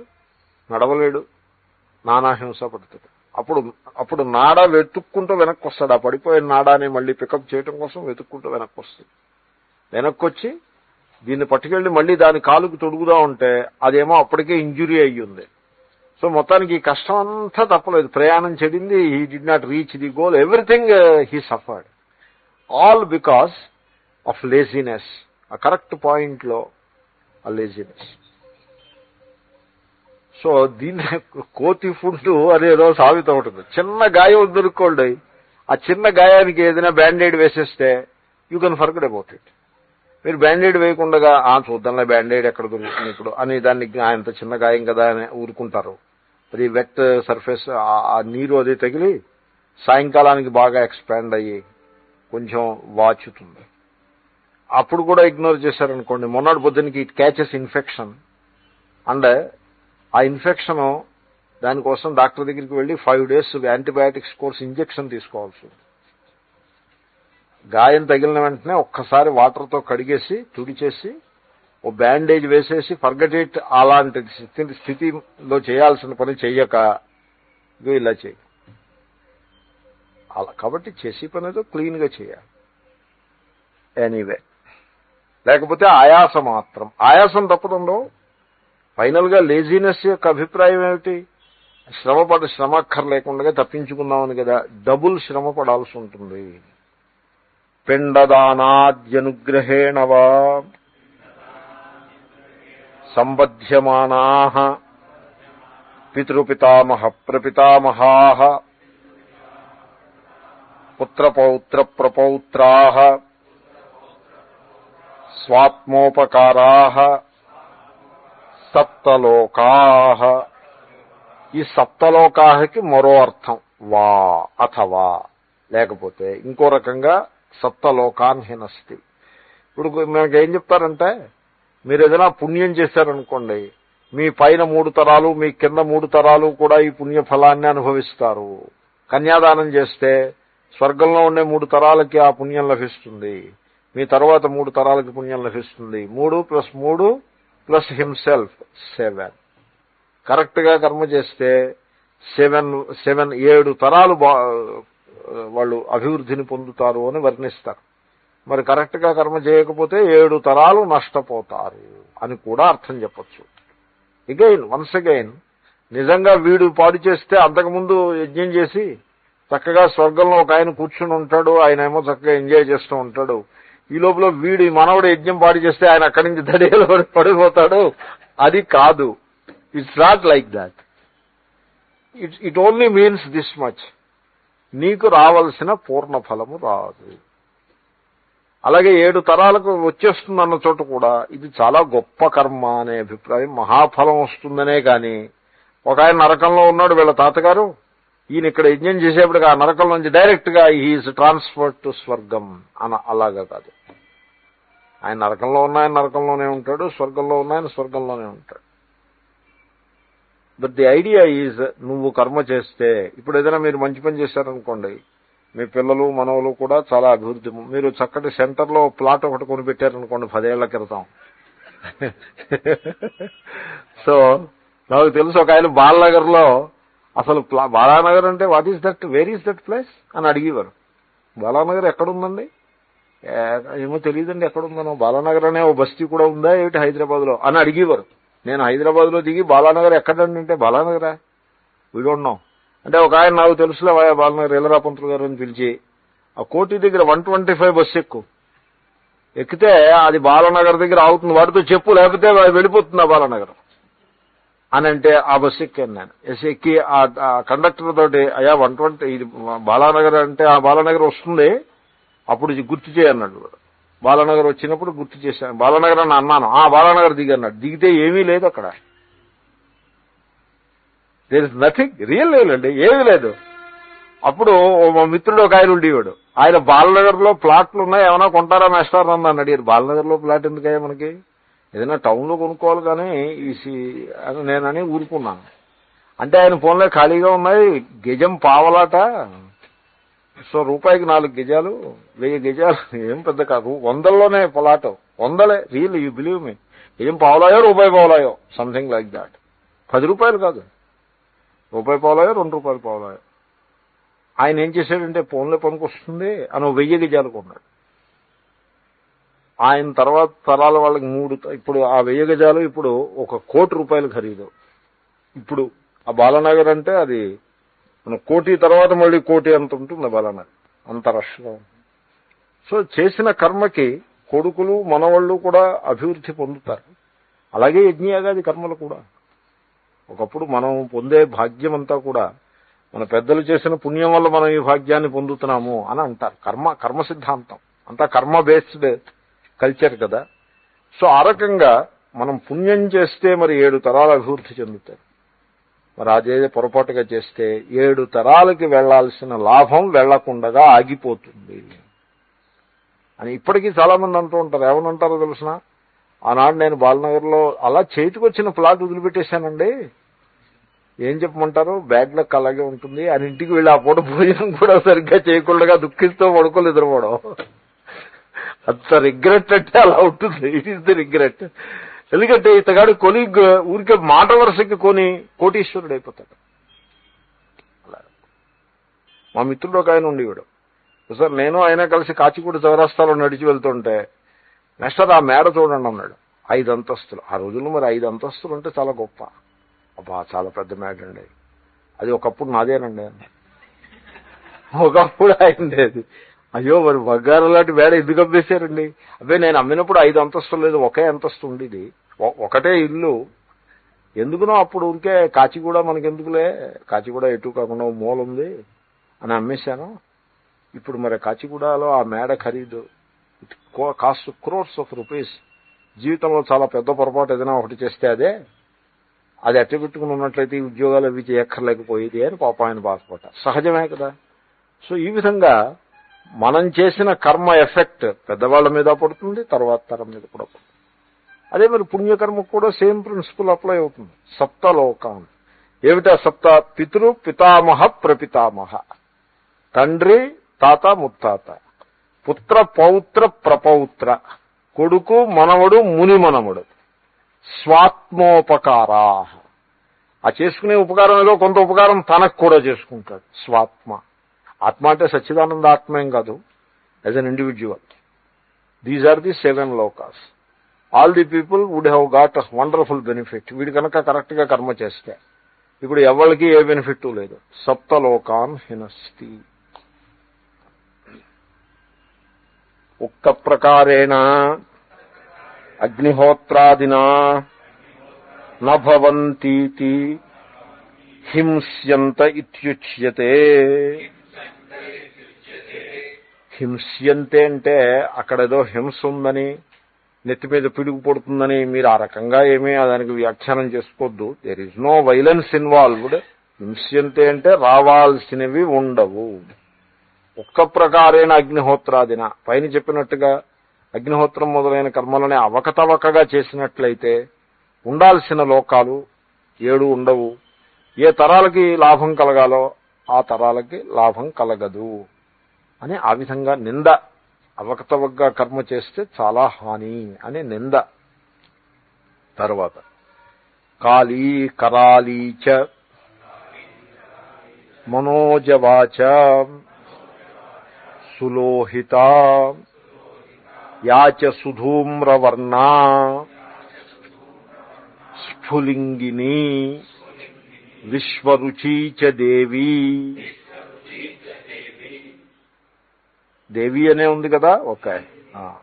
లేలాయమానా ఇది సప్త జిహ్వాః. అగ్నికి ఈ జ్వాలలు ఉంటాయి. ఈ జ్వాలలు 7 రకాల జ్వాలలు. అంటే అగ్నిని ఆరాధించి వాళ్ళు అగ్నిని అలా పరిశీలిస్తూ ఉంటారు. అగ్ని మీదే కదా మొత్తం ఎంఫసిస్ అంతా అగ్నే గనక 7 రకాల జ్వాలలు చెప్తున్నారు. జ్వాలలన్నీ ఒకే విధంగా ఉంటాయని మీరు అనుకోవద్దు. ఇప్పుడు ఫైర్ ఉందనుకోండి, ఇప్పుడు కిరసనాయిలు అంటుకుంటే ఫైర్ సూటీ ఫ్లేమ్ వస్తుంది. దాని టెంపరేచర్ 600 డిగ్రీల సెంటిగ్రేడ్ ఉంటుంది. అదే మీరు బ్లూ కలర్ ఈ కుకింగ్ గ్యాస్ మంట వస్తుంది, బ్లూ కలర్డ్ ఫ్లేమ్, దాని టెంపరేచరు 1200 డిగ్రీ సెంటిగ్రేడ్ ఉంది. డబుల్. ఆక్సీ ఎసిటిలిన్ ఫ్లేమ్ ఉంది, తెల్లగా ఉంటుంది ఫ్లేమ్, దాని టెంపరేచర్ 2200 డిగ్రీస్ ఉంటుంది. చూడండి, మూడు రకాల ఫ్లేమ్స్. బట్ ఎంత డిఫరెన్స్ ఉంది. ఒక దాంట్లో సూట్ ఎక్కువ ఉంటుంది, వెరాజ్ కుకింగ్ గ్యాస్ దాంట్లో there is no soot. Oxyacetylene ఫ్లేమ్లో అసలు సూట్ అనే మాటే లేదు. సో ఈ విధంగా ఫ్లేమ్స్ వేర్వేరు రకాలుగా ఉంటాయి. ఫ్లేమ్స్ అన్నీ ఒక్కలా ఉండవు. వేదాల్లో దీన్ని బాగా పరిశీలిస్తారు. చాలా సైంటిఫిక్ అప్రోచ్. అథర్వణ వేదంలోనూ అక్కడ అగ్నిలో 40 రకాలని చెప్పారు. అంటే అలా జాగ్రత్తగా పరిశీలించుకుంటూ అలా డెవలప్ చేసుకొచ్చారు. ఆ తర్వాతి కాలంలో ఆ పరిశీలనా దృష్టి తగ్గిపోయి కొంచెం సూపర్ స్టిషియస్గా తయారైపోయి కర్మల్ని సరిగ్గా చేయటం మానేసి సెల్ఫ్ ఇంట్రెస్ట్ ఇలాంటివి ఏవో వచ్చి ఇట్స్ ఎ డౌన్ఫాల్ స్టార్ట్ అయింది. వెరాజ్ చేసే రోజుల్లో మటుకు చాలా క్లీన్గా పరిశీలించేవారు. ఇక్కడ ఈ వేదంలో చెప్పడం, అథర్వణ వేదంలో చెప్పడమే కాదు, యజుర్వేదంలో కూడా చెప్తారు. అగ్ని నుంచి వచ్చే ఫ్లేమ్స్ అంటే మీరు హోమాదులు చేసే అగ్ని, ఆ అగ్ని మాట, దాని నుంచి వచ్చే మంటలు 7 రకాలుగా ఉంటాయి. అగ్నికి జిహ్వ, నాలుక.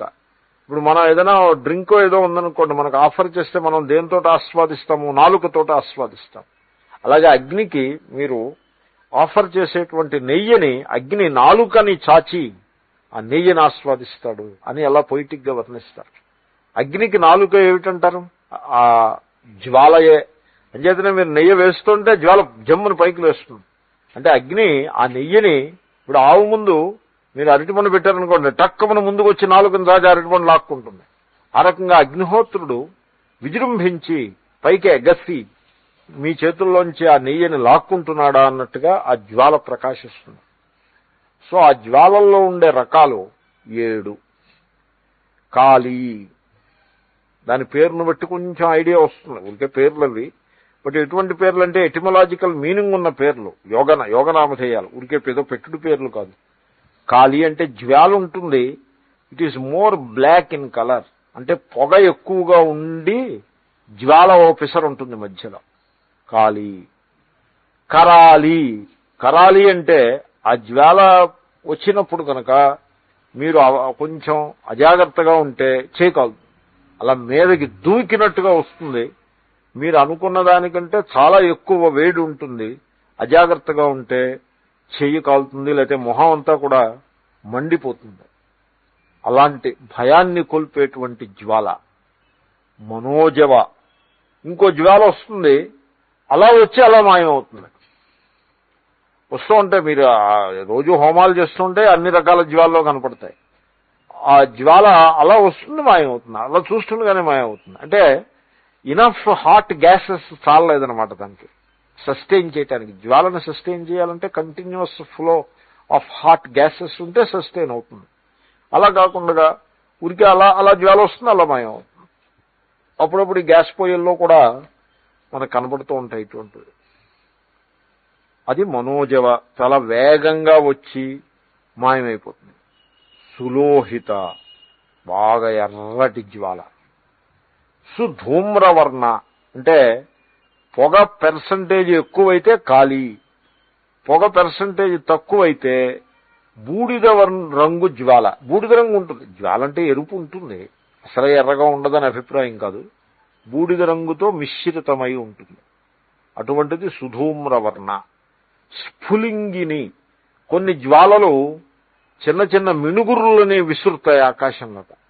ఆ కట్టె సపోజ్ బోలు కట్టిగా ఉందనుకోండి, లోపల స్ట్రెంగ్త్ లేని కట్టె అనుకోండి, అది ఆ కట్టి మండుతుండగానే ముక్కల కింద విడిపోయి చిన్న చిన్న పిసళ్ళు, అగ్ని కణాలు, నిప్పు కణాలు గాల్లోకి ఎగుస్తాయి. ఆ నిప్పు కణములకు స్ఫులింగములు అని పేరు. అటువంటి స్ఫులింగములు కల జ్వాల. ఆ జ్వాలలోంచి స్ఫులింగాలు వస్తాయి. అన్ని జ్వాలలోంచి రావు, కొన్ని జ్వాలలోంచే వస్తాయి అగ్ని కణాలు. వీళ్ళు రోడ్డు మీద హోలీ అని పేరెట్టి మంటలు వేస్తూ ఉంటారు, అక్కడ వస్తాయి ఈ స్ఫులింగాలు. ఈ అన్ని రకాల గడ్డి గాదం వేసి అన్న మంట పెడితే ఈ స్ఫులింగాలు వస్తాయి. స్ఫులింగిని. విశ్వరుచి. విశ్వరుచి అంటే అన్నింటినీ ప్రకాశింపజేసేటువంటి జ్వాల. అంటే కైండ్ ఆఫ్ వైట్ ఫ్లేమ్, చాలా పవర్ఫుల్ ఫ్లేమ్. ఇవి విశ్వరుచి. తర్వాత దేవి 1 2 3 4 5 6 7 అయిపోయింది. దేవి, అన్నిటికీ దేవి అని పేరు పెట్టండి. ఏమిటండి జ్వాలను పట్టుకుని దేవి చేసి కూర్చోబెట్టారంటే, జ్వాలా స్త్రీలింగ శబ్దంగా, జిహ్వా స్త్రీలింగ శబ్దం. కాబట్టి ఆ శబ్దము గ్రామర్ ప్రకారంగా స్త్రీలింగ శబ్దం అయింది కనుక దాన్ని పెర్సానిఫై చేయాల్సి వస్తే స్త్రీ రూపంగా పెర్సానిఫై చేస్తారు. ఇది ఒక వేదిక్ సిస్టమ్. నేను చాలాసార్లు చెప్పాను మీకు, సో మళ్ళీ చెప్తున్నాను. సంస్కృతంలో జెండర్ అనేది, గ్రామర్ జెండర్ వేరు, లోకానికి సంబంధించిన జెండర్కి దానికి there is not entire coincidence. ఎక్కడైనా కొంత కోఇన్సిడెన్స్ యాక్సిడెంటల్గా ఉంటే ఉండొచ్చు, but they are 2 different things. For example, Rama masculine, గ్రామర్ ప్రకారం మ్యాస్కులైనా, లోకల్లో మ్యాస్కులైనా. సీత ఫిమినైన్, గ్రామరు అంతే, లోకము అంతే. జ్ఞానం న్యూటర్. జ్ఞానం న్యూటర్ అంటే ఏం చెప్తాం, న్యూటర్ అంతే. గ్రామర్ ప్రకారం న్యూటర్, లోకంలో న్యూటర్ అనే మాటకి ఏమో సంబంధం లేదు అక్కడ. సో జ్ఞానం నాలెడ్జ్, న్యూటర్ అంటే ఏం చెప్తాం, what do you mean by neuter? Whereas in the grammar it is neuter. తర్వాత వృక్ష, ట్రీ, అన్ని భాషల్లోనూ న్యూటర్ అది. You can't call it masculine or feminine, they call it neuter, whereas in Sanskrit it is masculine. పుల్లింగ శబ్దం. అంచేతనే వృక్షాన్ని పురుషుడితో పోలుస్తారు. వనస్పతి, పురుషుడు వృక్షం. లత, creeper. Lata is always feminine అంతే. ఆ శబ్దం ఫిమినైన్ కాబట్టి లత అని పెర్సానిఫై చేయాల్సి వస్తే ఫిమినైన్. అంచేతనే కంపారిజన్స్ చేసేప్పుడు కూడా సిమిలి ఉంటుంది చూడండి భాషలో, ఆ లింగ వివక్ష పెట్టుకుని మనసులో కంపేర్ చేయాలి. ఇప్పుడు యువతిని సా యువతి వృక్ష ఇవ వర్తతే అనకూడదు. యువతిని కంపేర్ చేయాల్సి వస్తే సా యువతి లతా ఇవ వర్తతే అనే అనాలి. వృక్షంతో పోల్చకూడదు. వృక్షంతో పోలిస్తే పురుషుణ్ణే పోల్చాలి. That is one thing. అలాగే పేర్లు పెట్టేప్పుడు కూడా అమ్మాయికి న్యూటర్ జెండర్ పేరో మ్యాస్కులైన్ జెండర్ పేరో పెట్టకూడదు. అమ్మాయికి రాముడు అని పేరు పెట్టకూడదు.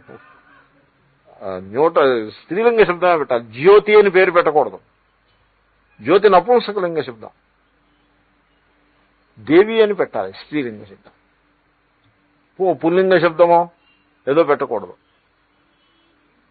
కాబట్టి ఈ రకంగా గ్రామర్కిను లోకానికి సంబంధం చూసుకోవాలి. Anyway, coming to the point, శబ్దము యొక్క గ్రామర్ లింగం ఏదైతే ఉంటుందో ఆ బేసిస్ మీదే పెర్సానిఫికేషన్స్ ఉంటాయి. Megha personified as a male, vidyut personified as female.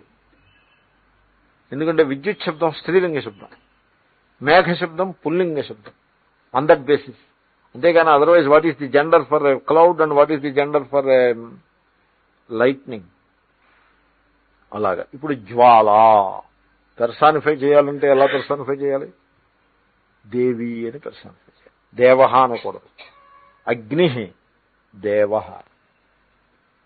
Jwala Devi, like that. మొత్తం మన సంస్కృత సాహిత్యంలో, వైదిక సాహిత్యంలో మొత్తం అంతా ఇదే బేసిస్ మీద ఉంటుంది.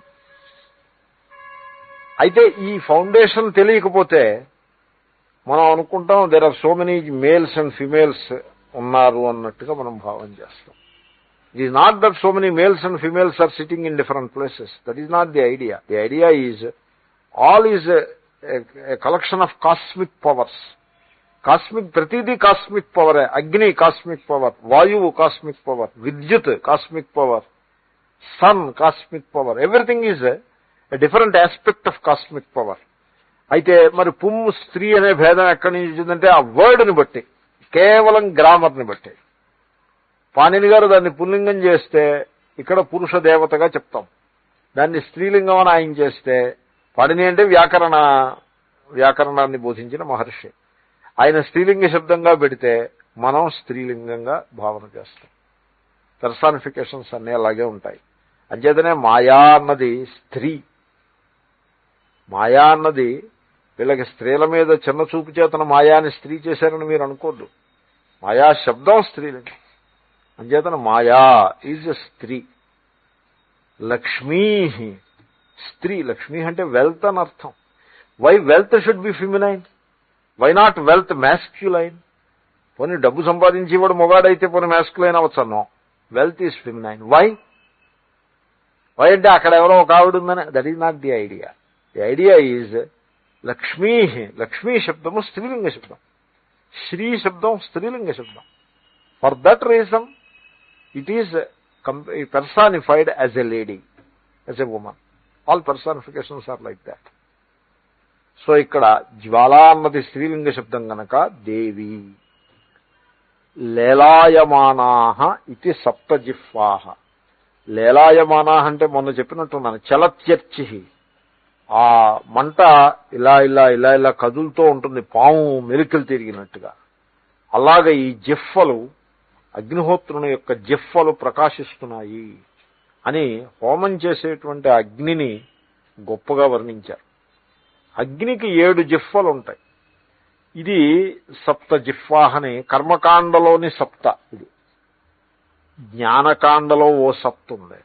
దిస్ సప్త is a very valuable number, very precious number. ఎందుకంటే కర్మకాండలోనూ 7, జ్ఞానకాండలోనూ 7. కర్మకాండలో 7 చూశాం కదా, జ్ఞానకాండలో 7 ముండకంలో వస్తుంది. చాలా బాగుంటుంది జ్ఞానకాండలో 7. నాకు గుర్తులేదు, ఇట్ విల్ కమ్. అగ్నికి 7 జిహ్వలు. ఎవ్రీథింగ్ రిలేటెడ్ టు అగ్ని ఈజ్ 7. ఎప్పుడైనా మీరు పూర్ణాహుతి చూసారా? పూర్ణాహుతి మంత్రం ఏమిటో గుర్తుందా? పూర్ణాహుతి మంత్రం ఇలా ఉంటుంది, సప్తతే అగ్నే. విన్నారా ఈ మంత్రం ఎప్పుడైనా? సప్తతే అగ్నే సమిధ సప్త జిహ్వా సప్త ఋషయ సప్తధామ ప్రియాణి సప్తహోత్రా సప్తధాత్వా యజంతి సప్తయో నీరాపృణస్వాఘృతేన స్వాహ అనే ఆ పూర్ణాహుతి పళ్ళెం అంతా తిరగేస్తారు దాంట్లో. దిస్ ఇస్ ది పూర్ణాహుతి మంత్రం. సో అక్కడ చూడండి, అంతా సప్తే. హే అగ్ని, ఇది అయిపోయిన తర్వాత అగ్నయే సప్తవత ఇదన్నమమా అని కూడా చెప్తారు. సప్తవాన్ అగ్ని, ది అగ్ని who is associated with the number 7. సప్తవాన్ అగ్ని, వెరీ ఇంపార్టెంట్ నెంబర్.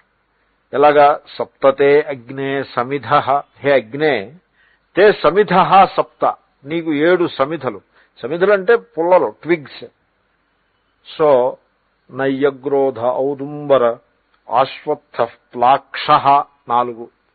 న్యగ్రోధం మర్రి, ఉదుంబర. ఉదుంబర అంటే దత్తాత్రేయ మహర్షికి సంబంధించిన చెట్టుగా ఉదుంబర, మేడి చెట్టు ఏదో something like that. ప్లక్ష, Ashwattha is రావి, మామిడి చెట్టు 5, ఇంకో 2 చెట్లు ఉన్నాయి ఏదో పలాశ ఇలాంటివి. ఆ 7 చెట్ల పుల్లలు తీసుకొచ్చి అగ్నిలో హోమం చేస్తారు. కాబట్టి సప్తతే అగ్నే సమిధ సప్త జిహ్వాహ. అగ్నికి 7 జిహ్వలు, ఇగో ఇవి. ఆ దేవీని కౌంట్ చేయొద్దు, ఎవ్రీథింగ్ ఈజ్ ఏ దేవి. సప్త ఋషయ, 7 దేవతలు ఉన్నారు అగ్నికి. ఈ సప్త ఋషులో లేకపోతే మరో సప్త ఋషులో ఏదో ఉంటుంది లిస్టు. అదే విద్యారణ్య భాషను చూస్తే అక్కడ ఇస్తారు ఆయన మాత్రం అక్కడి నుంచి పట్టుకొస్తారు, ఇంకో మంత్రంలో ఎక్కడో ఇంటుంది లిస్టు. సో సప్త ఋషయ సప్తధామ, 7 ధామలు. ధామ అంటే స్థానం. అగ్నికి 7 స్థానాలు ఏవో ఉంటాయి, 7 స్థానాలు. అది విద్యారణ్య భాషను తీసి చూస్తే తెలుస్తుంది. ఎటువంటి స్థానాలు? ప్రియాణి, very much liked by Agni. Agni likes to stay in those places, something like that. సప్తధామ ప్రియాణి. సప్తయోని, అగ్ని పుట్టే స్థానములు 7. ఆ విధంగా సప్త జిహ్వాహ, ఎవ్రీథింగ్ ఇస్ సప్త. సో ఆ 7 జిహ్వలు అగ్ని యొక్క గొప్పతనమును బోధించటం కోసం చెప్పిన మంత్రం. ఇక్కడ ఈ మంత్రం ఎందుకు చెప్పారంటే, కర్మకాండలో 7 గురించి నువ్వు చింత చేయకు. ఒకవేళ నీకు ఆ 7 దక్కకపోయినా, అయ్యో ఐ మిస్డ్ ది సప్త జిహ్వాహ అగ్ని, సప్తవాన్ అగ్ని I did not have in my life అని నువ్వేం చింత చేయనక్కర్లేదు. దేర్ ఈజ్ అనదర్ సప్త, జ్ఞాన సప్తకం ఒకటి ఉంది, నాలెడ్జ్ బేస్డ్ సప్త. You take care of them అని అలాగా, that way it will be connected. నేను ఊరికే అలా కనెక్షన్ చేసి నేను చెప్తున్నాను.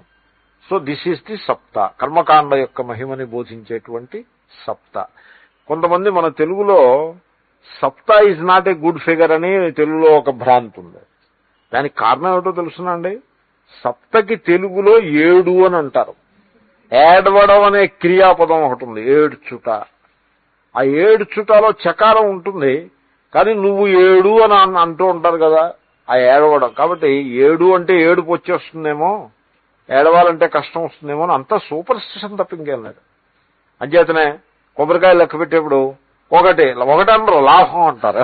లాభం అంటే లాభం కావాలి, అదే లెక్క మొదలెట్టకుండానే లాభం. సో ఆ యాటిట్యూడ్ తప్పు యాటిట్యూడ్. అదే లాభానికి కంగారే ఉందండి. You do your work properly, లాభం వస్తుంది. నో, ముందు షురూ సే హీ లాభం హోనా హై. లాభం 2, 3, 4, 5, 6, 6 1, 8, ఎవ్రీథింగ్ ఈజ్ సూపర్ స్టిషన్. 7 చాలా ప్రెషస్ నెంబర్. అంచేతనే 7 ఏమిట్రా, 7 వద్దని అంటే నేను కోప్పడతాను. 7 వద్దంటావు ఏమిట్రా, 7 is a precious number, valuable number. అది is a very auspicious. All numbers are same, but still for some reason if you have some preference for one number over the other, then 7 is the best number, nothing like 7. Anyway, bhashyam. Kali karali cha manojava cha sulohitaya cha sudhumra varna sphulingini vishwaruchi cha devi lelayamanaha iti sapta jihvaha. He just wrote the mantra there, that's all. He feels that he doesn't require any explanation. మీకు ఇంకా interest ఉంటే వెళ్ళి కర్మకాండ వాళ్ళని అడిగితే వాళ్ళు చెప్తారు. He is not interested any more in it. Names కాళ్యాద్యాః విశ్వరుచ్యంతాః లేలాయమానాః అగ్నేః హవిరాహుతిగ్రసనార్థాః ఏతాః సప్త జిహ్వాః. That is his explanation. Very simple. Etaha sapta jihvaha. These are the 7 tongues of flame. ఏమిటివి? Okay, ఇలా ఇలా అంటే గదా, తెలుగులో గదా అంటారు. ఇండీడ్. సో ఇవి 7 జిహ్వల అగ్నికి. ఏమిటవి? కాళీతో మొదలుపెట్టి విశ్వరుచితో ఆఖరు. కాళీ, కరాలి ఎట్సెట్రా. విశ్వరుచ్యంతా లేలాయమానా, each is moving all around. అగ్నేహ జిహ్వాహ, అగ్ని యొక్క జిహ్వలు. ఎందుకు జిహ్వలు అంటే హవిరాహుతి గ్రసనార్థ. జిహ్వ అన్నది మెటఫర్. నిజంగా జిహ్వా ఇవ జిహ్వ, నిజంగా జిహ్వ కాదు కదా అది. బట్ జిహ్వలాగా మెటఫర్ చేశారు, రూపకం చేశారు. రూపకం చేయడంలో there must be some significance. ఏమిటా సిగ్నిఫికెన్స్? మనం ఎలాగైతే నాలుకని చాచి ఆ పదార్థాన్ని లోపలికి మింగుతామో, నాలుకతోటి కదా మింగిది, నాలుక కింద పెట్టారనుకోండి, how anybody can swallow it. So అదేవిధంగా అగ్ని ఆ జిహ్వని చాచి ఆ పదార్థాన్ని గ్రసిస్తుంది, మింగుతుంది, భోజనం చేస్తుంది అని. That is the meaning of the metaphor. So హవిరాహుతి గ్రసనార్థా, హవిస్సుల్ని హోమం చేస్తుంటే దాన్ని మింగేయడం కోసం ఈ జిహ్వలు ఉన్నాయి అని అభిప్రాయం. తర్వాత మంత్రం. ఏతేషు యశ్చరతే భ్రాజమానేషు యథాకాలంచ ఆహుతయో హ్యాదదాయన్ తం నయంత్యేతాః సూర్యస్య రశ్మయః యత్ర దేవానాం పతిరేకోధివాసః. అది ఈ జ్వాలలలో చక్కగా మీరు ఆహుతులన్నీ ఇచ్చుకుంటూ పోయినట్లయితే, హోమాలన్నీ జాగ్రత్తగా చేస్తుంటే మీకోసం అక్కడ పుణ్యలోకాలు వెయిట్ చేస్తూ ఉంటాయి. మిమ్మల్ని పుణ్యలోకాలకి ఈ ఆహుతులు తీసుకుపోతాయి అని ఫలాన్ని బోధిస్తున్నారు. ఇదంతా కూడా అలంకరణమే, శిరచ్ఛేదం చేయటం కోసమే అలంకారం అంతా కూడా వస్తోంది ఎదరా. సో ఏతేషు యహా చరతే, ఈ అగ్ని జిహ్వలలో ఎవడైతే వ్యవహరిస్తూ ఉంటాడో, అంటే రోజు విడిచి రోజు చక్కగా హోమాలు చేసుకుంటూ ఉంటే మీకు ఈ అగ్ని జిహ్వలన్నీ కూడా మీకు బాగా తెలుస్తాయి. హోమాలు చేస్తుంటే తెలుస్తూ ఉంటాయి. ఇప్పుడు రోజు మోటార్ సైకిల్ రిపేర్ చేస్తున్నారు అనుకోండి, మెకానిక్లకి, వాళ్ళకి ఎన్ని రకాల మోటార్ సైకిల్స్ ఉన్నాయి, వాటిల్లో ఏ రకం ప్రాబ్లమ్స్ వస్తాయి అన్నీ క్లియర్గా తెలుస్తాయి. వాళ్ళు అనుభవం మీద తెలుస్తాయి. అలాగే రోజు అగ్నిహోత్రం చేసేవాడికి తెలుస్తాయి. రోజు సంస్కృత శ్లోకాలు చదువుతుంటే ఏదైనా కొత్త శ్లోకం కనపడగానే తక్కువని దాని సంగతి పసిగట్టచ్చు. So one has to persist with it, stay with it. అంచేతే ఎక్స్పీరియన్స్కి చాలా విలువ ఇస్తారు. ఎందుకంటే అదే సంగతి కొత్తగా చదువుకున్న వచ్చిన వాడికి కూడా అదే సమాచారం తెలిసి ఉంటుంది, అలా అనిపిస్తుంది. కానీ ఎక్స్పీరియన్స్డ్ పర్సన్కి వాడికి ఆ నువాన్సెస్ అంటారు చూడండి, ఆ సటిల్ డీటెయిల్స్ అన్ని బాగా తెలుస్తాయి. ఏదైనా కొంచెం తేడా వస్తే he can recognise the mistake readily. అదే కొత్తవాడు వాడు పసిగట్టలేకపోతాడు. అలాగే ప్రతిదానికి అనుభవం. సో వీడు రోజు పొద్దున్న ఆహుతి, సాయంకాలం ఆహుతి, అలాగే day after day after day యావజ్జీవం అగ్నిహోత్రం జుహోతి. బతుకున్నంత కాలం అగ్నిహోత్ర కర్మం చేస్తా. కర్మ చేసి వాళ్ళు అలాగే చేస్తారు. మంచం మీద పడిపోయి ఇంకా బాత్రూమ్ కూడా ఎవరిలో చేపట్టుకు తీసుకెళ్ళాలి అనే పరిస్థితి వచ్చినప్పుడు మానేస్తారు కర్మ. అలా మానేసి అయ్యో కర్మ మానేసామే అని బెంగ పెట్టుకుని ఆ మంచం మీద అలా ఉంటారు. ఆ బెంగ కూడాను పైగా అయ్యో కర్మ చేసుకోలేకపోతున్నాము. అలాగే ఉంటారు కర్మ చేసి వాళ్ళు. అంత శ్రద్ధగానూ కర్మ చేస్తారు. They are like that. I know that personally. I know. మా గురువు గారు కొంపెల్ల సుబ్రహ్మణ్య గారిని వ్యాకరణం చెప్పిన ఆయన ఆఖరి రోజును కూడా మరణించడానికి ముందు సంధ్యావందనం చేసుకుని అప్పుడు మరణించారు. సంధ్యావందనం బతికుంటే చేయాల్సిందే. సంధ్యావందనం ఈశావాస్యోపనిషత్తు వాక్యం. కుర్వన్నేవేహ కర్మాణి జిజీవిషేచ్ఛతకం సమా. కర్మ చేస్తూనే బతకాలంతే. కర్మశాస్త్రం అలా ఉంటుంది. కర్మ మార్గము అన్ఫర్గివింగ్ అన్నట్టుగా ఉంటుంది ఆ వాక్యాలన్నీ కూడా. సో ఆయన అరే నీళ్లు తీసుకురండిరా సంధ్యావందనం చేసుకుంటాను. నాన్నగారు మీరు లేవలేకుండా ఉన్నారు, పోనీ ఈ పూట సంధ్యావందనం మానేయండి అంటే పర్వాలేదు అలాగే లేచి కూర్చోబెట్టండి అని వీళ్ళు లేవదీసి కూర్చోబెడితే మంచం మీద కూర్చున్న సంధ్యావందనం ఎలా చేస్తానరా, కింద కూర్చోబెట్టండి అంటే మళ్ళీ ఇన్ని గుంజాకావిడి వేసి కింద కూర్చోబెడితే అప్పుడు ఆచమనం చేసి ఆ సూర్యుడికి అర్ఘ్యం ఇచ్చి మళ్ళీ మంచం మీద పడుకోబెట్టాం. Then within an hour he died. ఎంత శ్రద్ధ, కర్మశ్రద్ధ. మన ఆయన గారు కూడా అలాగే. ఆయన కూడా రోజు దేవతార్చన అది రుద్రాభిషేకం చేస్తూ ఉండేవారు. ఇంకా ఆఖరి రోజు కూడా రుద్రాభిషేకం చేసి ఆ తర్వాత for 1 hour or after 2 hours he died.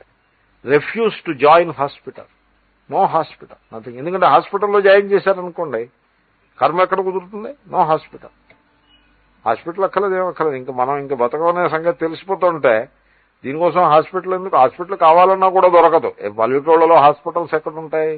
ఇక్కడ మనం అంటే మెడికల్ ఇన్సూరెన్స్లు, అపోలో హాస్పిటల్స్, ఈ సమాచారం అంతా ఎక్కువైపోయి ఇక యాంగ్జైటీలు కూడా ఎక్కువైపోతాయి. పల్లెటూళ్ళ వాళ్ళకి హాస్పిటల్స్ లేదు, ఏముండదు. ఇంకా అయిపోయింది నేను బతకను అనుకుంటారు. అలాగే పాపం సహనంతో ఆ కష్టం ఏమైనా ఉంటే సహించేస్తారు. చుట్టుపక్కల ఉన్న వాళ్ళు సేవ చేస్తారు. టైం వచ్చినప్పుడు పోతారు అంతే. దీనికోసం పెద్దంత మనమే నిజంగా it is a difficult thing to accept, but then it is like that. People in villages, మన ఇండియన్ సొసైటీలో గ్రామాల్లో ఉండే ప్రజలు హాస్పిటల్ అని పెద్ద they don't take much value for it. They just die away like that. Final గా ఎవడైనా చచ్చిపోవాల్సిందే. హాస్పిటల్కి వెళ్తే మాత్రం ఏమైనా ప్రాణం ఆగుతుందా? Attitude is a great attitude.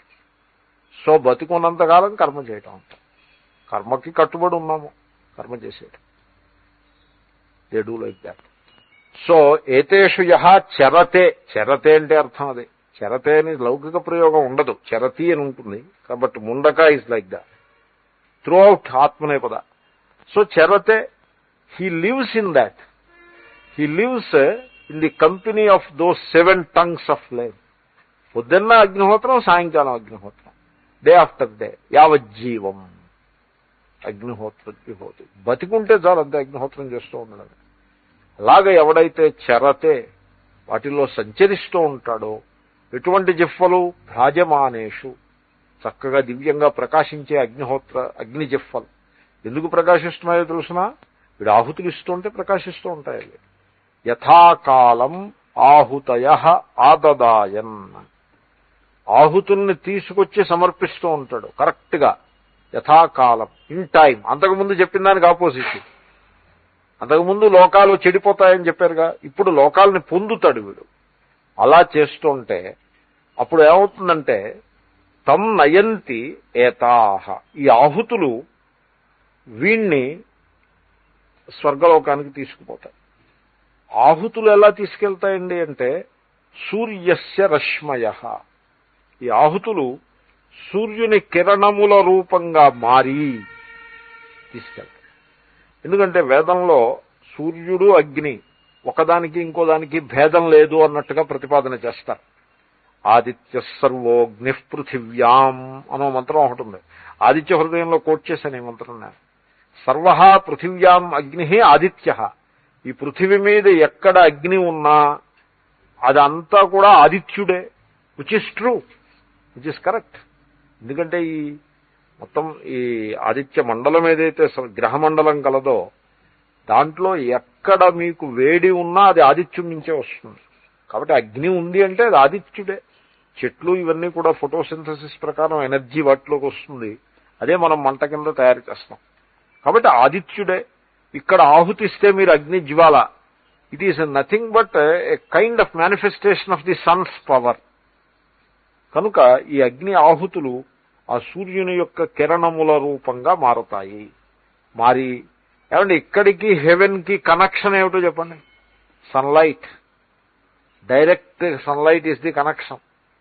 అంచేతనే ఆ సన్లైట్ ద్వారంగా, దాన్నే ద్వారంగా చేసుకుని వీడు ఆ సూర్యమండలాన్ని దాటేసి పుణ్యలోకాలకు వెళ్ళిపోతాడు, స్వర్గలోకానికి వెళ్తాడు. ఏ లోకానికి వెళ్తాడు? యత్ర దేవానాం పతి ఏకః అధివాసః. అధివాసః అంటే అధివసతి. అక్కడ అధ్యక్షుడు, ప్రెసిడెంట్. అమెరికాకి బుష్ ప్రెసిడెంట్ అన్నట్టుగా స్వర్గలోకానికి అధివాసః, ప్రెసిడెంట్ ఎవరు? దేవానాం పతి, ఇంద్రుడు. ఏకః, ఒక్కడే ప్రెసిడెంట్ ఉంటాడు, 2, 3, 4 ఉండరు. ఏకః అధివాసః, ఇంద్రుడు. ఇక్కడ వేదంలో విష్ణువు, శివుడు, రుద్రుడు, అగ్నిహోత్ర, గణపతి, గోలోకం, శ్రీకృష్ణుడు ఇలాగే ఉండవు. ఇక్కడ కేవలము ఇంద్రుడు తప్ప ఇంకే ఉండదు. ఎందుకంటే వేదంలో ఉండే కాన్సెప్ట్స్ ఆ రకంగా ఉంటాయి. ఈ పురాణిక్ కాన్సెప్ట్స్ కి కొంచెం భిన్నంగా ఉంటాయి, సిమిలర్ గా ఉంటాయి. But the nomenclature is different, only name different. స్వర్గం అని వేదంలో అంటే విష్ణులోకం అని పురాణంలో అంటారు, శివలోకం అని ఇంకో పురాణంలో అంటారు. ఇంద్రహ అని వేదంలో అంటే విష్ణు అని ఒక చోట అంటారు, శివ అని ఇంకో చోట. ఇంద్రుణ్ణి తక్కువ చేస్తే కానీ విష్ణు గొప్పరాదు కనుక ఇంద్రుణ్ణి కొంచెం తక్కువ చేసి కూర్చోబెడతారు.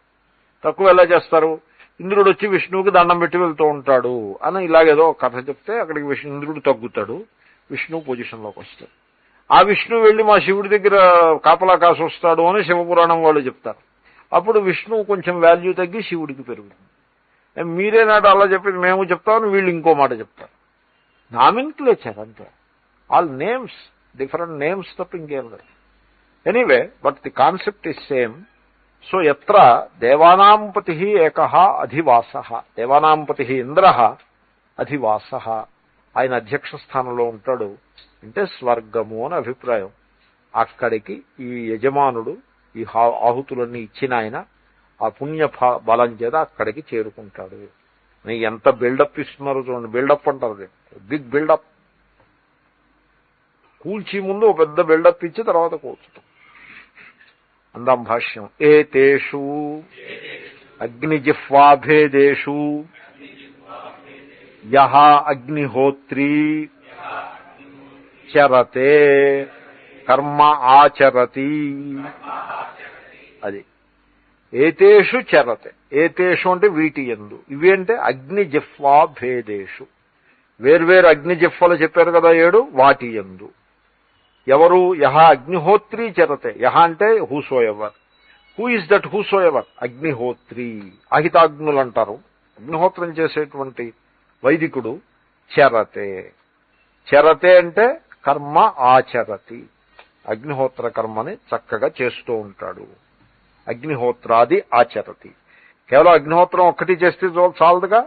దర్శ, పౌర్ణమాస, వైశ్వదేవం, ఆగ్రయణం ఇవన్నీ చేస్తాడు.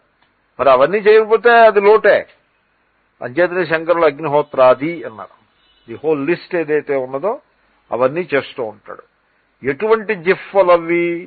భ్రాజమానేషు దీప్యమానేషు యథాకాలంచ యస్య కర్మణః యః కాలః తత్కాలం యథాకాలం. ఎటువంటి జిహ్వలంటే భ్రాజమానేషు జిహ్వాసు.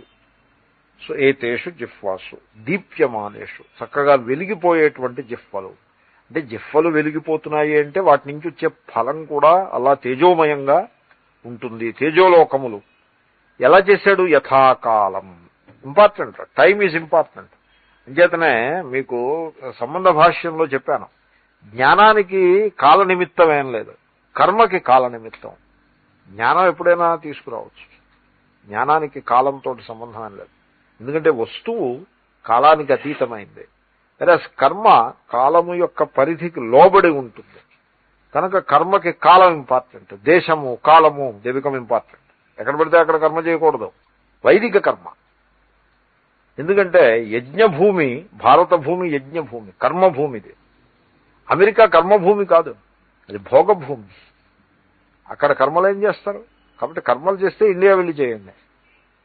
భోగాలు అనుభవించాలనుకుంటే ఇక్కడ చర్మ. జ్ఞానానికి పర్వాలేదు, ఇక్కడ కాలానికి ఇంపార్టెన్స్. యథాకాలం. ఇంతకు ముందు చెప్పాం, యస్య కర్మణః యహ కాలః అని. ఆగ్రహణం ఉందనుకోండి, శరత్కాలంలో మొదటి first week off the atom. అలా వైశ్వదేవం మధ్యాహ్న భోజనానికి ముందు, దర్శ అమావాస్య నాడు, పౌర్ణమాస పూర్ణిమ నాడు. ఈ విధంగా ఏ కర్మకి ఏ కాలం నిర్దేశింపబడిందో ఆ కాలంలో ఆ కర్మ ఆయన చేస్తూ ఉంటాడు. ఆ ఆహుతులు అవి ఆ యజమానుణ్ణి పుణ్యలోకానికి తీసుకెళ్తాయి. యజమానం ఆదదాయన్ ఆదదానాః. ఓం పూర్ణమదః పూర్ణమిదం పూర్ణాత్ పూర్ణముదచ్యతే పూర్ణస్య పూర్ణమాదాయ పూర్ణమేవావశిష్యతే. ఓం శాంతి శాంతి శాంతి.